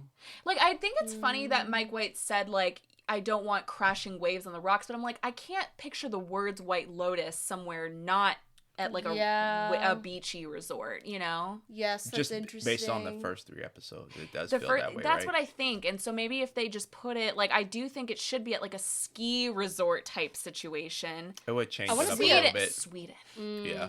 I want to see a cruise, like a White Lotus cruise. I don't. Where they're all just Where they're yeah. stuck. But that's really I because mean, cruises yeah. are really interesting with that whole like upstairs downstairs thing, where I think you could really get into like the Yeah. aspect of the people who work on the cruise. Below deck. Well, that's one of the things I was going to talk about earlier was like the cinematography part Yeah. and how they decided. First of all, they used some really old vintagey lenses to kind of give this certain look to it, but their This use season alone, yeah. their use of a shallow depth of field to kind of make it feel trapped, like so your subject was always in focus, but everything in the background was completely like blurred out, Yeah. Yeah. bokeh out, and it just kind of gave this sense of trapped. You can't see what's happening in the outside world, but also they made it feel really moody. Like most sets are shot with multiple lights, but he just the DP just chose to use like one key light and just nothing else. Yeah. And so it gave this moodier feel and just kind of like this enclosed, like you couldn't get out of the situation you were in. Is that the whole So- show, or are you just saying with Mostly, season 3? mostly, well, season 3 for sure, and mostly the whole show. The only time where they kind of pulled away from that cinematography, feel was when they left the resort. So like when Piper went to the monastery, or when the boys went to like hang out, or when Rick Yeah. left the resort. That's when Yeah. you start seeing more of the outside world. But typically when they were in the resort, it was just kind of like this closed in kind of feel. Yeah. Which So the cruise would lend itself well to Yeah. that. And then they really couldn't do what I'm about to complain about, because I've talked about, I think I've even mentioned on this before, but like they never leave. They always eat at the same restaurant they're always at the hotel. Yeah. I've Well, never I seen think anything that like really it. plays That's kinda into realistic, the fact too, that it's like you in go some ways. halfway around the world and you're not there for the culture. like these people they don't care about the culture surrounding them. They're not trying to Yeah, immerse I themselves. think It's it crazy. is a commentary, I guess. But at first, I was like, why don't they go to the same restaurant every day? They kind of tried it. Like the girls tried to get away from the resort a Oh, couple yeah, times, and and then they ended up getting stuck hosed down. Well, and they got yeah. stuck at the old people's resort. I was actually crying laughing during that scene. Like Oh, yeah. the three. It's funny the three women aren't my favorite storyline because they've evoked the most reaction They from felt me. the most realistic. They Yes. just didn't build them. I think they just didn't make the stakes high enough between They them. didn't, but Yeah. that scene where they're being soaked and just like Carrie Coon, like for some reason the way she was like screaming, like and running, like they just were. I was howling laughing at that scene, like. But that's a perfect example. Is they were like, we're too old or we're too young for this resort, and then they go to like the actual. They're going out into Yeah, to Thailand, do, and like, now the it's young like now people they're shit. too old. Like it's Yeah. just like so funny. Yeah. Yeah. But that was another thing where they go to that hotel. They only go to a pool to just lay at the pool like they would at another Yeah. hotel. Right. At their hotel. Maybe I could see them doing like a Nepal thing, like in the mountains. That would be that cool. would be Yeah. good. Yeah. Yeah, That's a good one. Because I think like that's a whole. Because is that where Oh, Mount yeah. Everest is Nepal? Not Mount Everest, but Mount But like, because that's a whole thing about like culture where it's like, oh, all these people want to go, like they hike this mountain, they have like the people who help them up the mountain or whatever, and it's like they're not really like appreciating the culture. It's just like they don't really know what they're getting into. Right. it is Mount Everest. Sorry, and yeah, it is Mount Everest. Oh, okay. Like I could see something like that. That would be cool, and That that would feels be very Mike interesting. White. The thing that I think is good about Mike White is like, yes, he's been on Survivor, so he's obviously like well traveled, but I think he's well traveled in general. He's paying attention to things, and being well traveled, I think like people go on vacation, like even this is like supposed to be like it's a wellness hotel. Go, and that's why like go in. You can travel, but you're still gonna be you. Yeah. You So still true. might have anxiety. and you're gonna leave. You're and still be gonna the be same depressed. person that you Right. are. Like I've had friends who are like, oh, like I just feel really depressed. I feel really down. Should I move? And I always say no, because you're still going to have those things in a different city. Even if there's a You mountain have- behind yes, you. You have to Yeah. just change who you are. Yeah. You have to make those changes within yourself, or else like You the just- only person yeah. who's going to be with you every moment for the rest of your life is you. That's Yeah. why that boat ride in the beginning and the end is always so integral. And the ending in season 2 I actually loved, which was when they're at the airport and like so they didn't show like them on the boat, I guess, but like I think the boat scenes at the end and the beginning are so important to the show because it's like it shows who you shows the learn who change. each character is in that first scene, but then at the end it's like there's just like either no change or there's been a lot of change, Yeah. but they're the same. Yeah. They're going home. Right. I And- also love, I didn't notice this, but in the first scene with like the Ratliff children, they basically are mimicking. monkey. Yeah, they Yeah. hear no evil, speak no evil, see no evil. And I think And that's then interesting. it changes because like Lachlan at that point, who just died, Yeah. is in like he's I don't know what he's supposed to be, but he's like all covered up. They show Piper just who died. is- Sorry. he died. Yeah. Yeah. Piper is now like reborn or whatever. Yeah, she's Right. not dressing like she's a little housemaid Yeah. about to go churn some milk Somebody outside. pointed out too, because she's wearing, she's dressed like that the whole season, but the minute that she decides like I'm not born to live an uncomfortable life, she's dressed like hot, like she's like, you know, She's Yeah. like, yeah, I sleep on Ralph Lauren's sheets. Like, Yeah. that's who I am. Accepted who she was. yes. Yeah.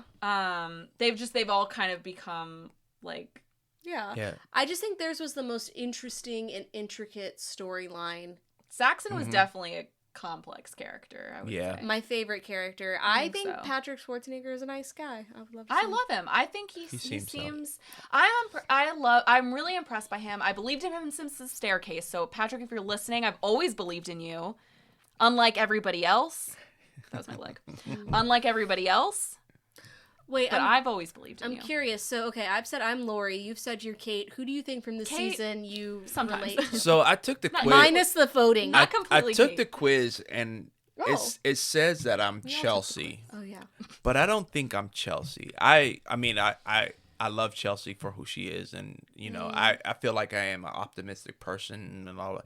But as I was saying earlier, I think I'm more like, I think just because of where I am right now, I'm feeling Lori more than Okay. anybody. I could see that. I was almost gonna say you're like Chelsea and Rick. I was going to say porn shy. Rick porn shy?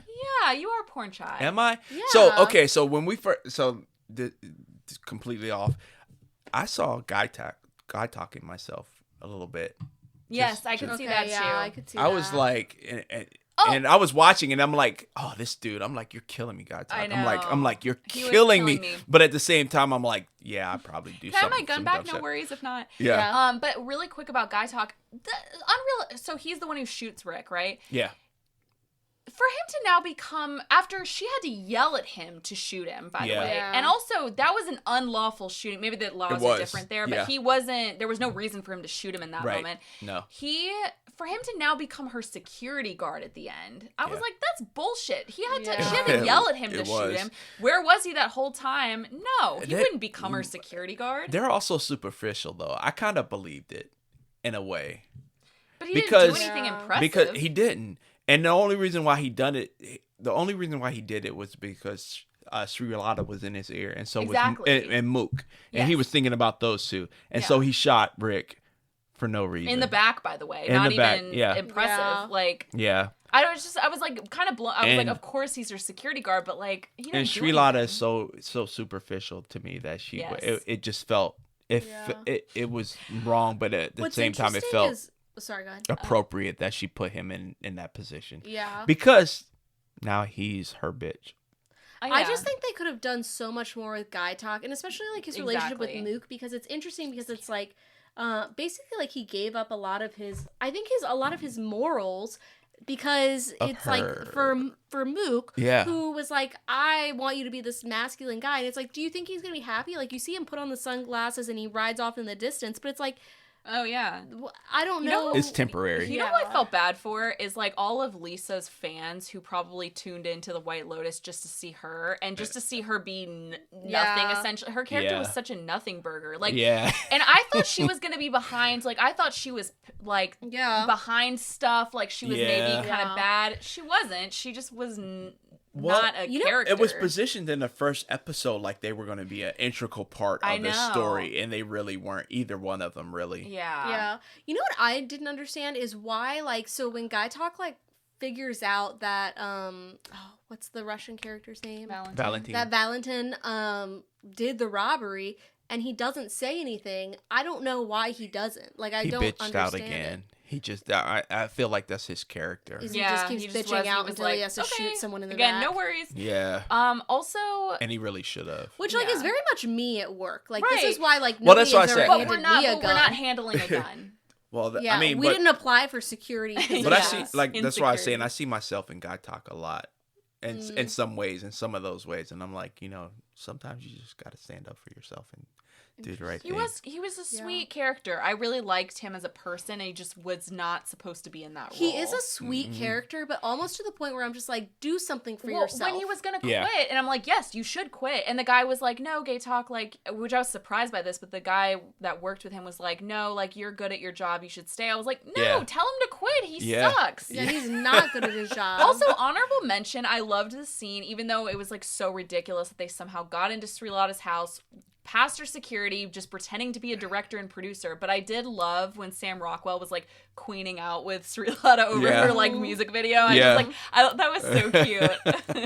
It was. I love all of Sam Rockwell's. I Yeah. also think it's interesting, like, basically he got, like, Rick, took him off the wagon, but then they Then he show went him. back to being- yeah, He Yeah. I jumped was right like, back oh, on that's that good. wagon, didn't he? That's good. Yeah, I but will then he say- was back to yeah. I think it's interesting. I think Mike White plays a lot of in this season, like with spirit, like lost spirituality in, especially like he talks about like kind of this younger generation when he does like interviews, and I think he talks about that like with Portia in season 2, where she's just like, there's nothing, like life doesn't feel like it has a meaning to it, and you see it with a lot of the younger characters and some of the older ones in this season.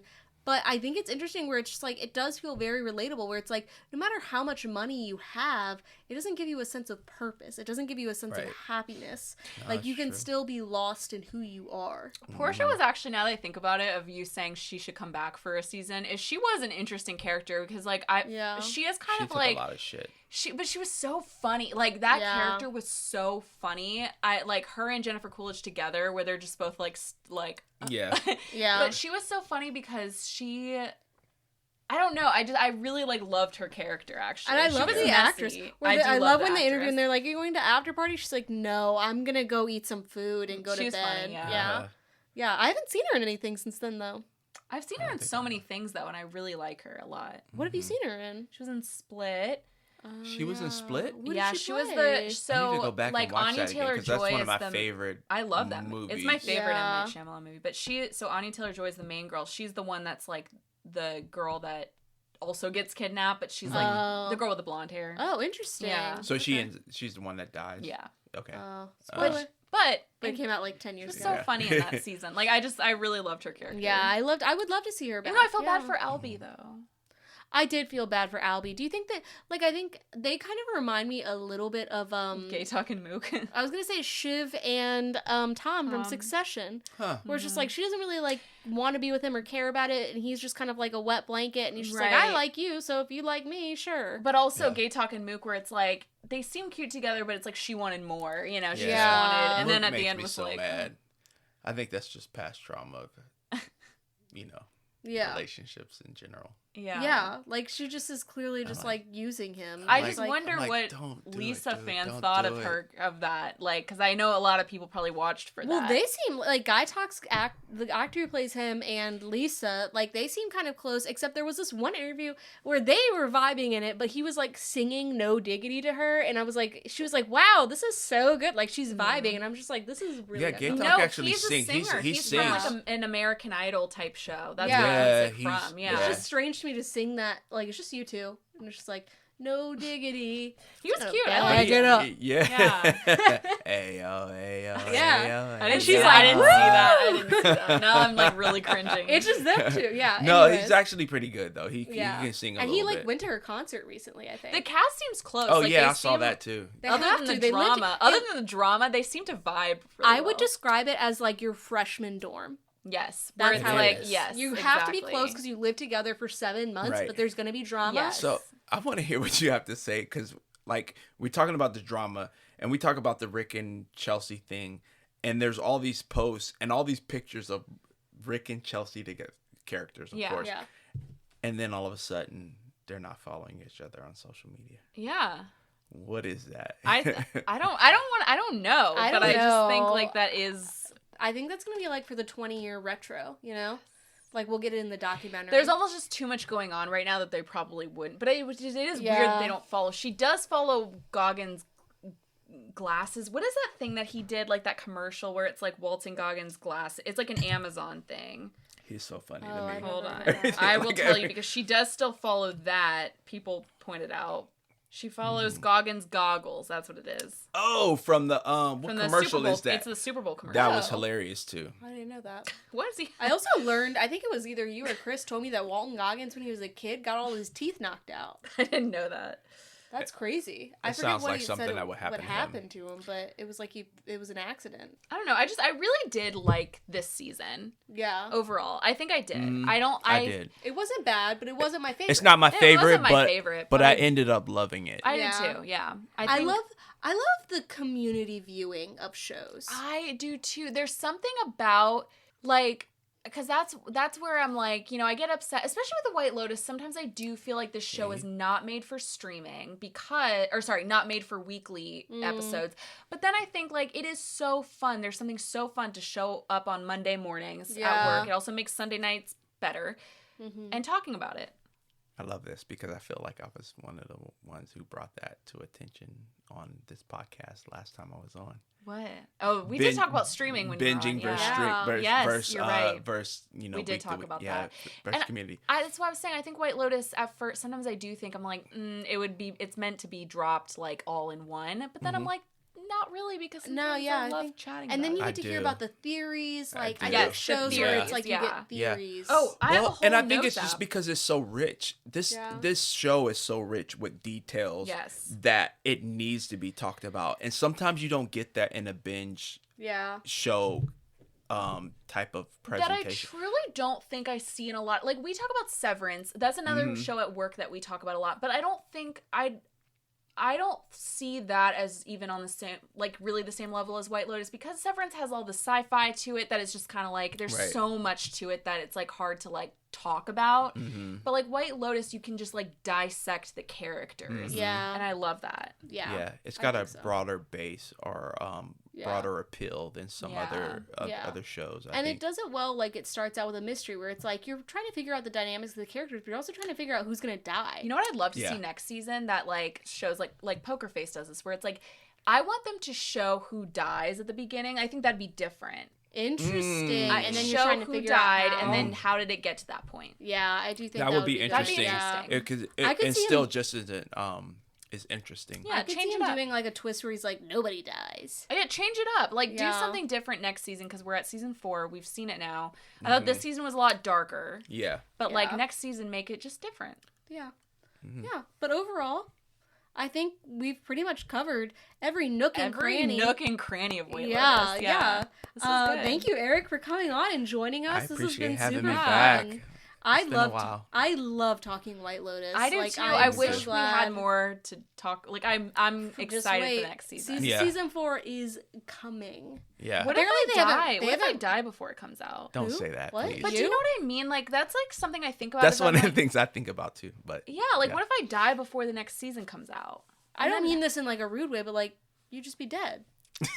Like no offense, but like it's just like you wouldn't be like, damn, I missed White Lotus. You'd be like non-existent. I think one I of know the what top she things means. I'd be thinking about is White Lotus. You wouldn't I'm be like- thinking. You'd be dead. so, and this is thinking. a totally different movie, totally different topic. But I I'm just like, won't connect I'm with it like, at all. I'm upset about Spider-Man, the Spider-Verse, the Sony version. Because Why? they pushed the date out, and I'm like, what I if know, I Batman die 2. before Also, before it comes the out? Batman 2, And I'm I never about get to die see it. before that movie comes out. Interesting. What if I die before the new Pride and Prejudice comes out? That Exactly, actually will see? that would be Right. upsetting. So now you're coming Yeah. along, Now Alexa. you You get know? Yes. Imagine dying before. I'm the just new Pride and imagining like Prejudice. Molly like I'm dead, like it's come I'll out. Molly's communicate like it to you. Molly's like I'll communicate with you. what should I watch on Netflix? And suddenly like a Ouija board, her remote starts moving around and it's like P R It's Alexa. I and I you would go to but I would go to a person, which I never think that I would ever do that, but I think for you I would do that just to be like, please let her yeah, know. 'Cause we gotta talk. This is what I'm picturing. You would bring a jar and you'd be like, I need you to put Alexa's essence in this jar. I actually just got really sad thinking about you dying and me not being Aw. able to talk to you. That would be that would be the most iconic way for me to force you to watch something is be like,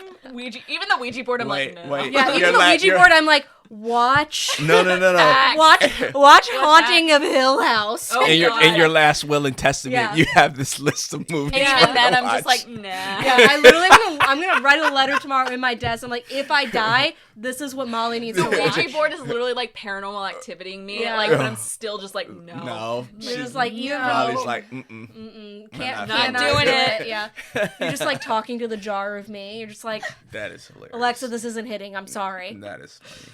But Anyway, anyways, yeah. Sorry about that. Hopefully I live. Hopefully you guys are still here. Yeah, hopefully Yes. we all live. We Hopefully forgot we you. all I are literally here. forgot you guys were here. Hopefully this isn't like White Lotus and we all survive to season 4. Mm-hmm. Yes. Yeah, knock Wow. on wood. That was an existential crisis. I'm actually upset right now. But anyways, Eric, thank you for joining us this week. I appreciate you having me. Yes, thank you all for listening. Always. And as always, thank you for your stay with us Oh, for staying at the. at the Poppin' In Motel. It is a motel. Yeah. Yeah, it is. It But is. like a cute, like a Sabrina Carpenter, like espresso motel. Oh motel. yes, absolutely. Martel. Yeah. But we'll right. see you next time for our regular episode. And in the meantime, Bye.